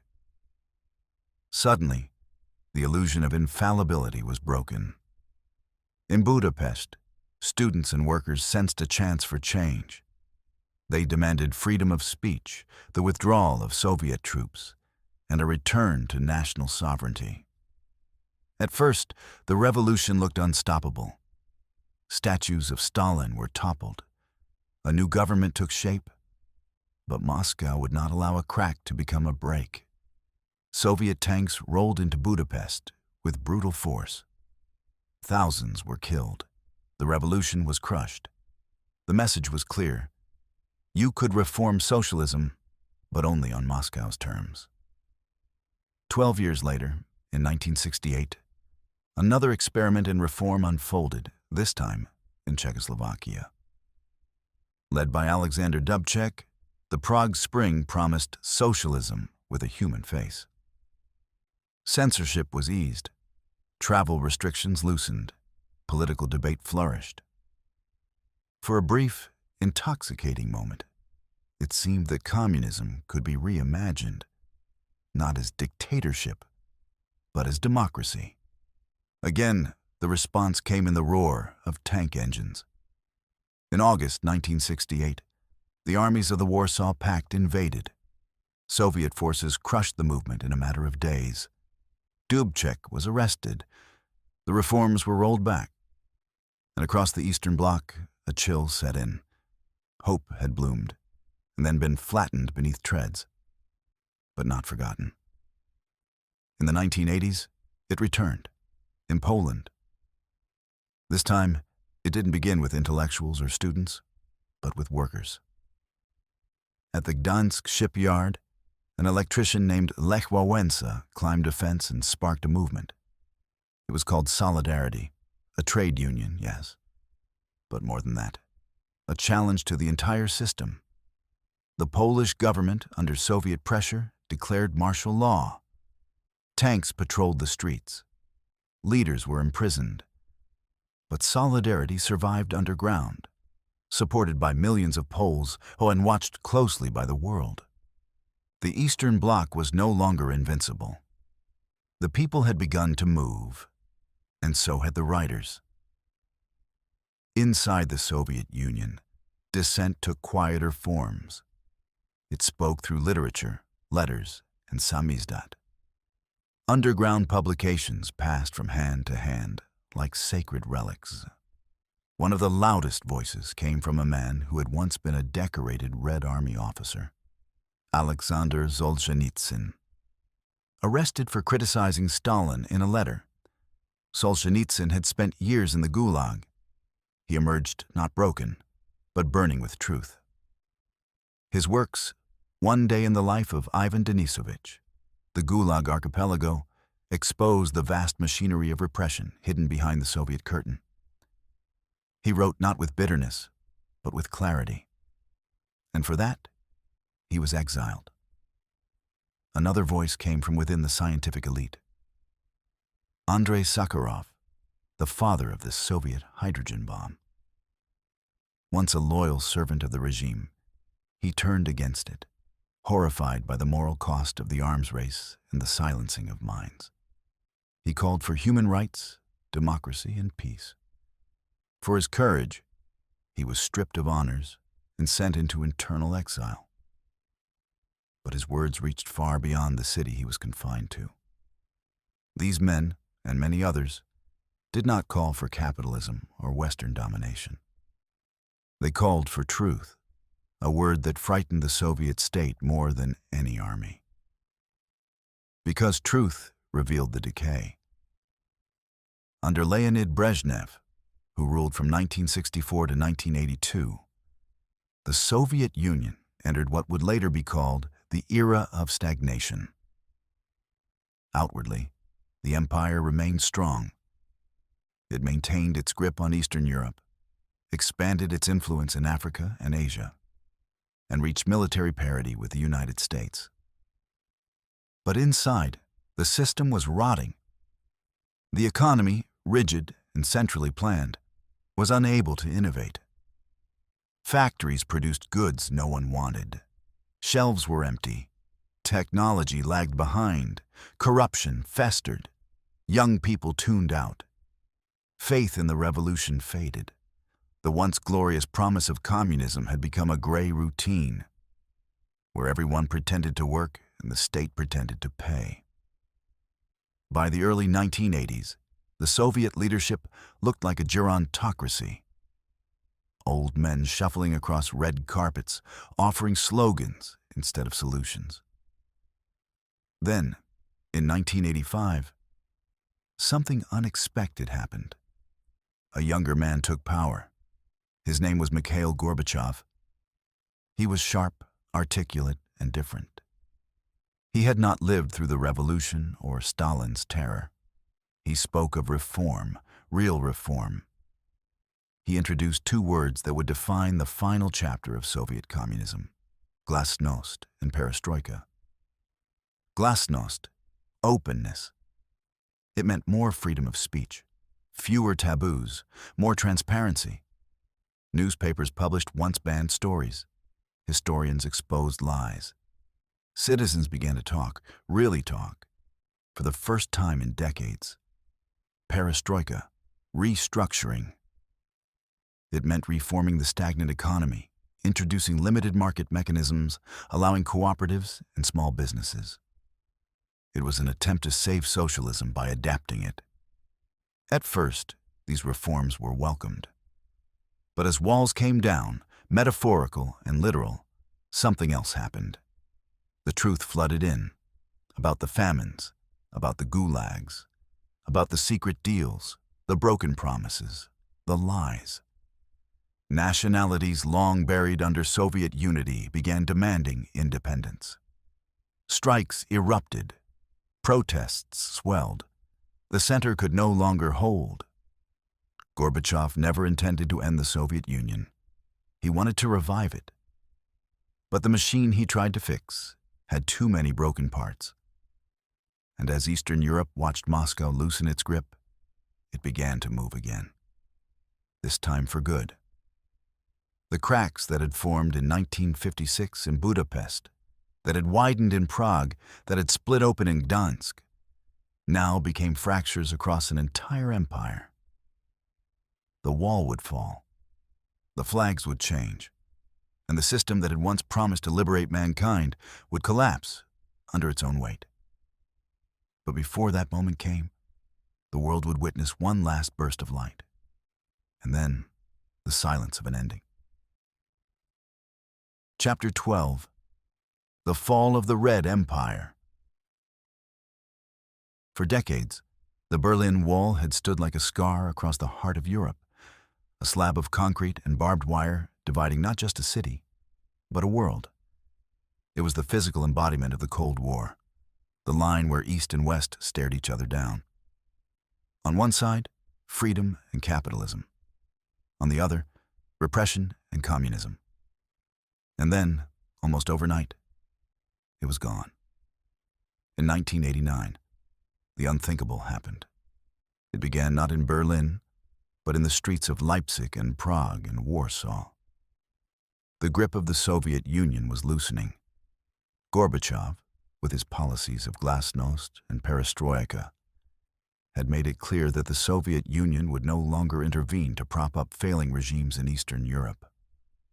The Brezhnev Doctrine, which had justified invasions of Hungary, Czechoslovakia, and elsewhere, was quietly abandoned. The puppet states of the Eastern Bloc suddenly realized their master had stepped back. The fear that had kept them in line for generations was evaporating. In Poland, the Solidarity movement, once crushed, re-emerged, stronger than ever. Free elections were held, and for the first time, a non-communist government took power in a Warsaw Pact country. It was a revolution through the ballot box, not the bullet.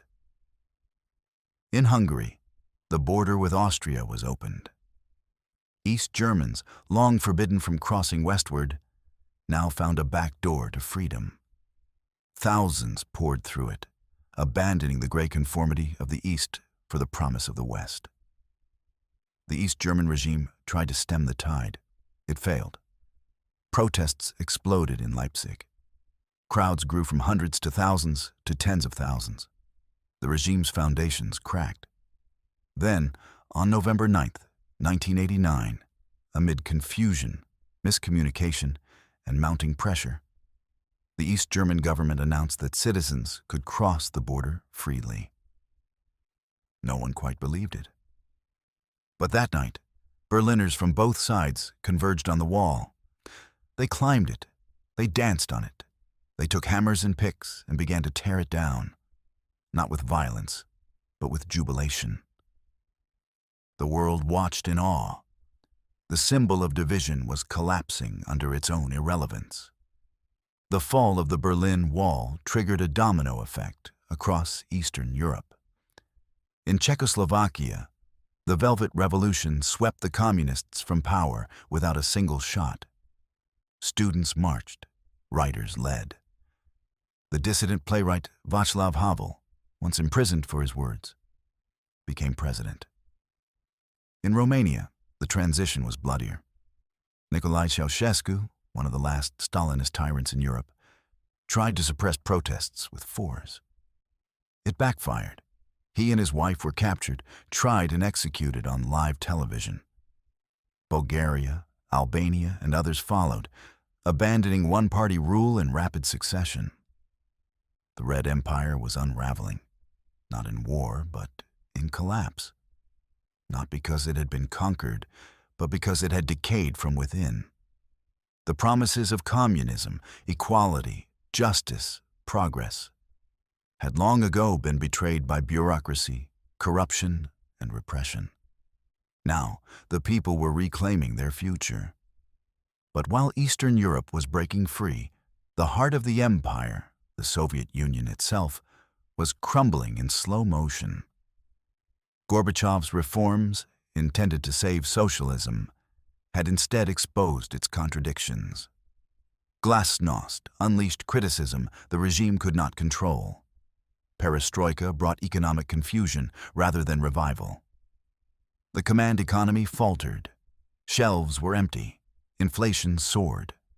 The republics, Ukraine, the Baltics, Georgia, Armenia, Kazakhstan, and others, began demanding autonomy, then independence. In 1991, the crisis reached its peak.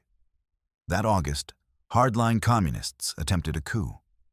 Tanks rolled into Moscow. Gorbachev was placed under house arrest. But the people had changed. Mass protests erupted in the capital. Citizens stood in front of armored vehicles. Boris Yeltsin, president of the Russian Federation, climbed atop a tank and denounced the coup. The plotters lost their nerve. The coup collapsed in just 3 days. But the Soviet Union would not survive it. By December 1991, the hammer and sickle flag was lowered from the Kremlin for the last time. The USSR, the world's first communist state, the second superpower, the architect of revolutions and the keeper of empires, was no more. It broke apart into 15 independent nations. Russia emerged from the wreckage, wounded and uncertain. The Cold War was over. The Red Empire had fallen. But had communism truly died, or merely gone into hibernation? The ideology had suffered a crushing defeat. Marxist-Leninist states had collapsed or been transformed. The planned economy had failed. The one-party system had lost legitimacy. Across the West, liberal democracy and capitalism were declared victorious. Thinkers spoke of the end of history. The red thread, it seemed, was finally buried. Yet communism, at its core, had always been more than a state structure. It was a story of struggle, of justice, of utopia. And stories, unlike governments, do not die so easily. Even as the Soviet model disintegrated, other nations continued to fly the red flag. China had long since diverged from Soviet orthodoxy, blending market reforms with authoritarian control. Vietnam, Cuba, and North Korea persisted in various forms. Leftist insurgencies and movements still echoed its language. The collapse of the USSR marked the end of one version of communism, but not of the idea itself. In the decades that followed, Some looked back on the fall with relief, others with nostalgia. Many citizens of post-Soviet states faced chaos, poverty, and disillusionment. For some, the iron fist had at least brought order. For others, the price had always been too high. The fall of the Red Empire left a vacuum in global politics, in ideology, in identity. The world had been shaped for nearly a century by the clash between capitalism and communism, East and West, red and blue. Without that tension, history did not end. It twisted. New powers rose, new threats emerged. The Cold War became history, but a living one, casting long shadows into the 21st century. Statues fell, borders changed. But the questions remained. What does freedom mean? What does equality require? Can justice be planned? Is revolution ever pure? The Soviet Union, for all its flaws and horrors, had once claimed to answer those questions. When it collapsed, the answers vanished too, and the world, still reeling from its absence, is left searching for new ones. Chapter 13. Communism in the 21st Century. The Soviet Union may have collapsed, its hammer and sickle lowered from the Kremlin, but communism did not vanish. It transformed. What had once been a monolithic ideology, enforced across half the globe by tanks and treaties, now fractured into something more complex, more paradoxical, and in some cases, more enduring. From the ruins of the 20th century's red empires emerged something new. A phoenix, rising not in the form of Marx's original vision, but in strange hybrids, grim holdouts, and bold reinventions. In the 21st century, communism is no longer one thing. It wears different masks, and nowhere is that more clear than in China. After Mao's death in 1976, China stood battered by revolution, famine, and isolation. His successor, Deng Xiaoping, knew that something had to change. But what followed shocked the world. Instead of abandoning communism entirely, China began to graft capitalism onto it. Carefully, deliberately, and without political reform. Factories were privatized. Foreign investment was welcomed. Markets opened. The result was staggering. In just a few decades, China lifted hundreds of millions out of poverty and became the world's second-largest economy. And yet, the Chinese Communist Party never loosened its grip. It adapted, yes, but it never surrendered power. There were no opposition parties, no free elections, no open press. The state allowed the market to grow, but only under strict political control. Internet censorship became a digital firewall. Surveillance technology turned cities into glass boxes. Dissent was swiftly silenced. From Tiananmen Square in 1989 to Hong Kong's crackdowns in the 2020s, the message was consistent. Economic freedom does not mean political freedom. This model, authoritarian capitalism under one-party rule, defied the expectations of Western observers. For years, the assumption was that capitalism would lead to democracy. China proved otherwise. It offered a new kind of governance, efficient, centralized, unapologetically authoritarian, and ruthlessly pragmatic. The red flag still flew, Mao's face still adorned the currency, and the party still spoke in revolutionary slogans. But the engine underneath was capitalist. The ideology hadn't died. It had mutated. Further north, communism took a different path, one shrouded in fear, isolation, and dynasty. In North Korea, the Cold War never ended. Founded in 1948 by Kim Il-sung with Soviet support, North Korea became a hermit kingdom, a place where time seemed frozen in totalitarian frost. After the Korean War devastated the peninsula, The country rebuilt under extreme centralization. The economy was militarized. The press was pure propaganda. Borders were sealed. And above all, the Kim family became gods.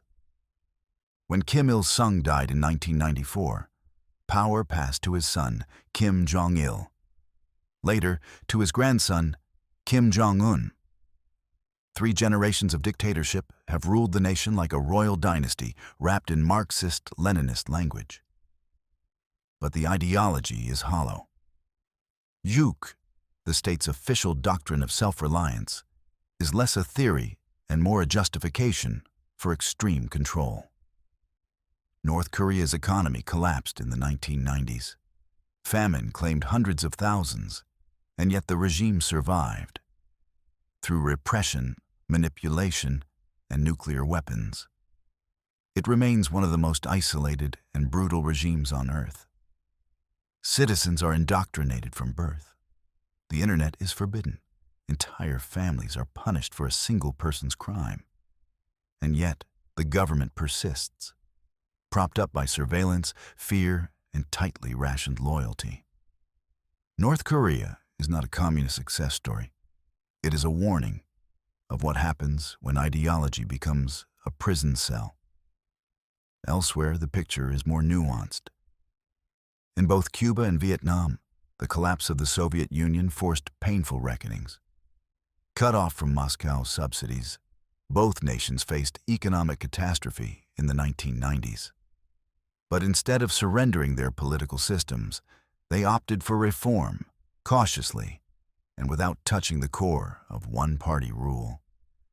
Vietnam, once devastated by war, opened its economy to foreign investment, private business, and global trade. The results were dramatic. Cities like Ho Chi Minh City buzzed with growth. Poverty plummeted. But the Communist Party remained firmly in charge. Elections were tightly controlled. Dissent was repressed. The government tolerated capitalism, but not criticism. Cuba followed a similar path, though more slowly. After decades of isolation and hardship, and the passing of Fidel Castro in 2016, the island cautiously experimented with economic liberalization. Private restaurants opened. Farmers sold produce directly. Tourism expanded. Under Raúl Castro and later Miguel Díaz-Canel, reforms crept forward. But like Vietnam, Cuba never allowed its political system to be questioned. The revolution, though weakened, remained sacred. Those who criticized it risked arrest, surveillance, or exile. In both countries, the contradictions are striking. Revolutionary rhetoric lives on, even as foreign investors arrive. The poor are better off, yet not free. The system bends, but doesn't break. Communism here is not a dogma. It's a brand, a shield, a memory wrapped around a government that refuses to give up power. And then there is Venezuela, the most recent experiment in 21st century socialism. In the early 2000s, Hugo Chavez rose to power promising a Bolivarian revolution. Inspired by Marxism, anti-imperialism, and Latin American nationalism, he declared war on poverty and inequality. Venezuela's oil wealth was used to fund social programs, food subsidies, and health care. Chavez nationalized industries, challenged U.S. influence, and built a global image as a champion of the oppressed. But behind the populism, cracks widened. Corruption spread, infrastructure decayed, oil profits masked deep economic mismanagement. After Chavez died in 2013, his successor, Nicolas Maduro, struggled to maintain control. The economy collapsed. Hyperinflation soared. Millions fled the country. And yet, the government clung to power, blaming sabotage, sanctions, and conspiracies. Opposition was met with violence. Institutions eroded. Elections were questioned. The revolution, once filled with promise, descended into chaos. Venezuela became a cautionary tale, not just of socialism's failures, but of how revolutions, once entrenched, will often sacrifice their people to preserve themselves. So what is communism in the 21st century? It is no longer one thing. It is a party in Beijing that embraces billionaires while censoring the internet. It is a dynasty in Pyongyang that starves its people while building missiles. It is a government in Havana that teaches Marxist theory while welcoming cruise ships. It is a struggling state in Caracas that clings to revolution amid collapse. In many places, communism no longer means classless society or the abolition of private property. It means political continuity. It means power without opposition. It means control wrapped in old language, new deals, and red flags that no longer wave for the same reasons. And yet, the word persists. The dream persists. Because beneath all the failures and betrayals, the core idea that society can be built for everyone, not just the few, still resonates. Especially in a world where inequality grows, where the rich float ever higher and the poor fall further behind. The phoenix has not fully risen, but neither has the fire gone out. Chapter 14. Socialism, not communism. In America, the word communism still burns. It evokes images of breadlines and barbed wire, of Soviet tanks and nuclear drills, of spies, dictators, and gulags. It's not just an idea, it's a specter. And even long after the Cold War ended, the label retains its sting. But as new generations grow up in a different world, a different kind of political current is rising in the United States, not red in the old sense, but undeniably leftward. To many, it's socialism. To others, it feels dangerously close to communism. But what's the difference? And why does the debate still set off alarm bells? Start with the words themselves. Communism, as Karl Marx envisioned it, is a classless, stateless society where all property is collectively owned and the means of production are shared. There is no private ownership, no profit motive, no rich or poor, only economic equality and common purpose. It's not just a government system, but a final stage of human development. In practice, however, communism has always taken another form. One-party states, centralized control, limited freedoms, and, in many cases, widespread repression. Socialism, on the other hand, is a broader term. At its core, socialism advocates public ownership or control of key industries and services, like healthcare, education, and transportation, to ensure that wealth is distributed more equally. Unlike communism, socialism does not necessarily oppose private property or democratic institutions. There are many flavors: democratic socialism, market socialism, eco-socialism, and more. Then there's democratic socialism, a term that's gained attention in recent years, especially in the US.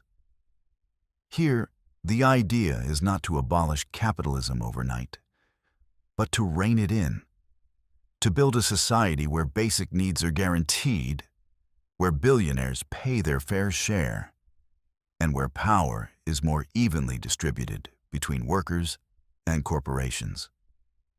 Democratic socialists still believe in elections, civil liberties, and personal freedoms. But they also believe that a country as wealthy as America should not allow its citizens to go bankrupt over a hospital bill or drown in student debt.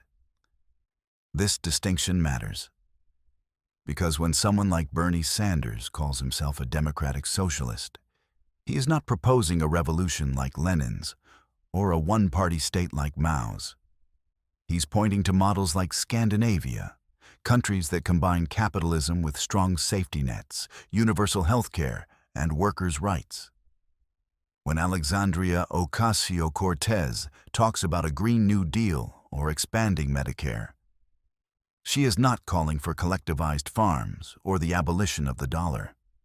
She is advocating for a more compassionate, regulated form of capitalism, one that serves people before profits. And yet, the backlash is immediate. Words like socialism and communism are often used interchangeably in American political discourse, especially by critics on the right. For some, any call for expanded government programs is painted as a slippery slope to totalitarianism. Universal health care becomes a Trojan horse. Higher taxes on the wealthy become a threat to liberty. Even the most moderate proposals are framed as steps toward Venezuela. This isn't entirely irrational. America's relationship with communism is shaped by history. For most of the 20th century, the U.S. defined itself in opposition to communist regimes. Wars were fought to contain it. Children were drilled to hide under desks from Soviet missiles. Films, textbooks, and politicians all painted communism as the antithesis of freedom.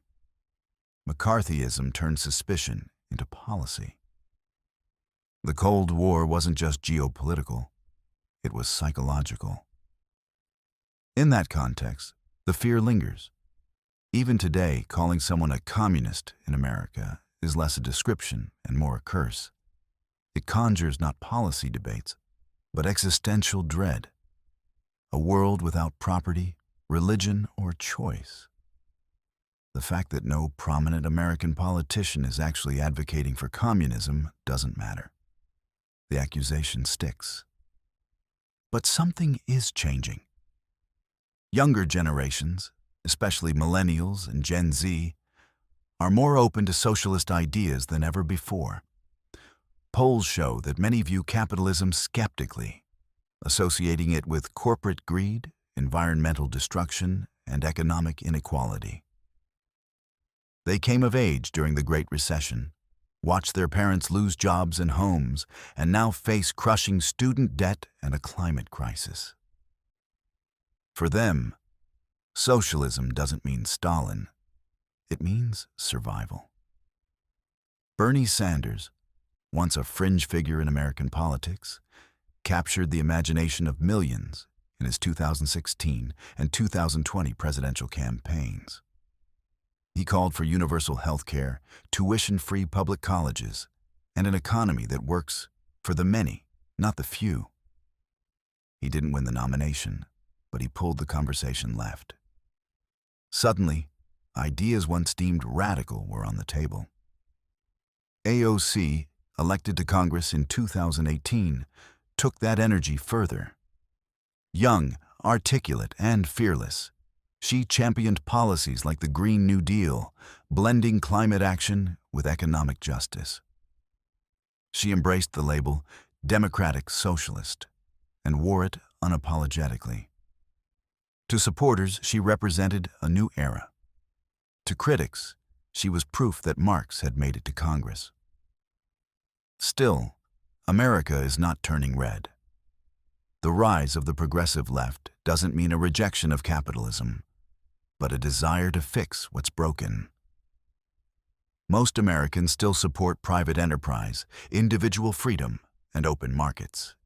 But there is a growing sense that unchecked capitalism, with its monopolies, lobbyists, and billionaires rocketing to space while others live paycheck to paycheck, is failing the people it promised to lift. This is the eternal battle of ideas, utopia versus tyranny. Communism has always promised a better world and often delivered the opposite. But capitalism, in its rawest form, can create vast inequality, alienation, and suffering.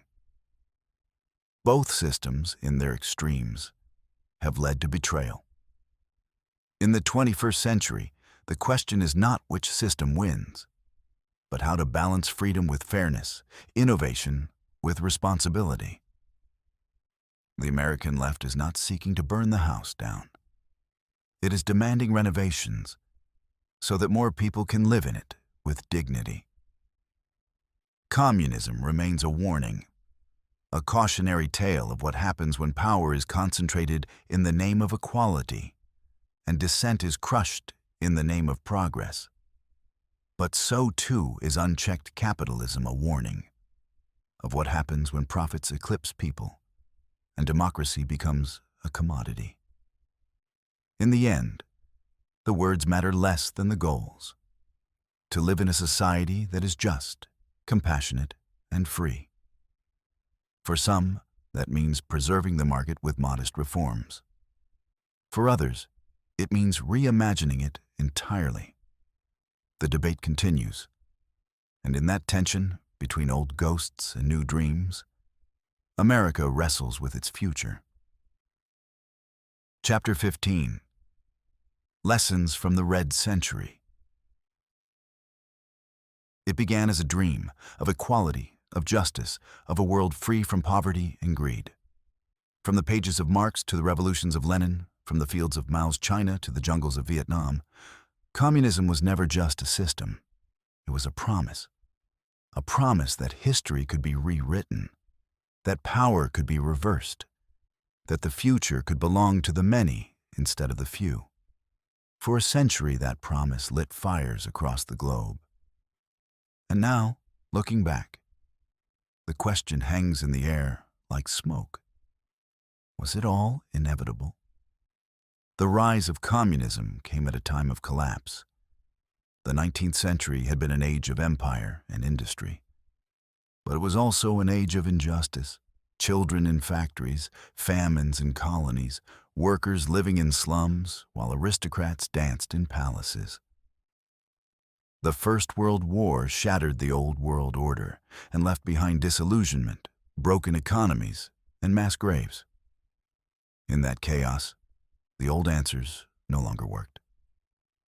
People looked for something radical, and communism offered not just critique, but clarity. It was perhaps inevitable that someone, somewhere, would try to build Marx's vision. The conditions were ripe. Inequality, upheaval, and hope. The Bolsheviks seized that moment in 1917. Mao followed. Revolution spread not because of one man or one doctrine, but because the world was broken, and communism promised to fix it. For the poor and the colonized, for the disillusioned and the desperate, it felt like a new dawn. And yet, the dream turned dark. Again and again. What communism got wrong was not its critique of inequality. That part still resonates. It was right about capitalism's flaws, that markets can concentrate wealth, that unchecked profit can exploit workers, that poverty is not always a failure of effort, but of structure. In many ways, communism's greatest strength was its moral clarity. The insistence that the lives of the poor matter as much as the rich, that the economy should serve people, not the other way around. But communism failed in practice because it misunderstood something deeper. Human nature. Central to Marx's vision was the belief that people, freed from the chains of exploitation, would work cooperatively, share selflessly, and dissolve old hierarchies. The state, he said, would wither away. The proletariat, once victorious, would usher in a stateless, classless paradise. But in every country where communism took power, the opposite happened. The state didn't disappear. It grew, massive, intrusive, paranoid. Power didn't flatten. It concentrated. A new elite emerged. The party, the bureaucracy, the secret police. Instead of freedom, there was fear. Instead of equality, there was a different kind of privilege. Planned economies couldn't keep up with complexity. Factories produced what the state ordered, not what people wanted. Shortages and inefficiencies multiplied. Innovation withered. Dissent was not tolerated, because dissent was seen as betrayal. Over time, the revolutionary energy that had once electrified cities gave way to gray stagnation, empty slogans, and dead ideology. The gap between the promise and the reality became too wide to hide. But even as regimes collapsed, the questions remained. Could communism have worked? If only it had been implemented differently. If Lenin had lived longer. If Stalin hadn't taken power. If reforms had come sooner. Or were the seeds of failure sown from the start, buried in the theory itself? The answer may lie not in ideology, but in the delicate tension between aspiration and reality. Economic theory is elegant. Human beings are not. People crave meaning, but also ownership. They value fairness, but also autonomy. They want community, but resist conformity. Any system that forgets this, that demands too much sacrifice, too much obedience, too much perfection, will eventually breed resentment. Communism offered justice, but at the price of freedom. It tried to mold society from above, forgetting that people push back. And yet, parts of the vision endure.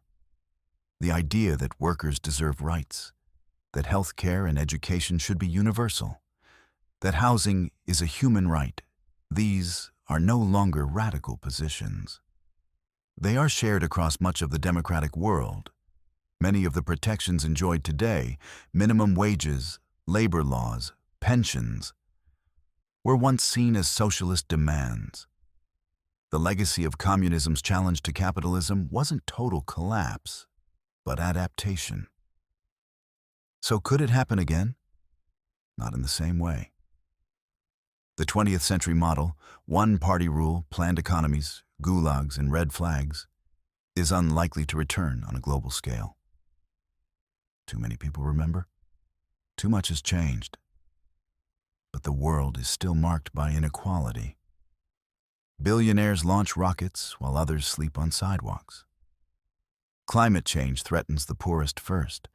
Young people face crushing debt, uncertain futures, and a sense that the system isn't working. In this environment, the desire for something different still simmers. New movements emerge. Some borrow the language of socialism. Others invent their own. They may not call for revolution, but they call for justice. They demand action.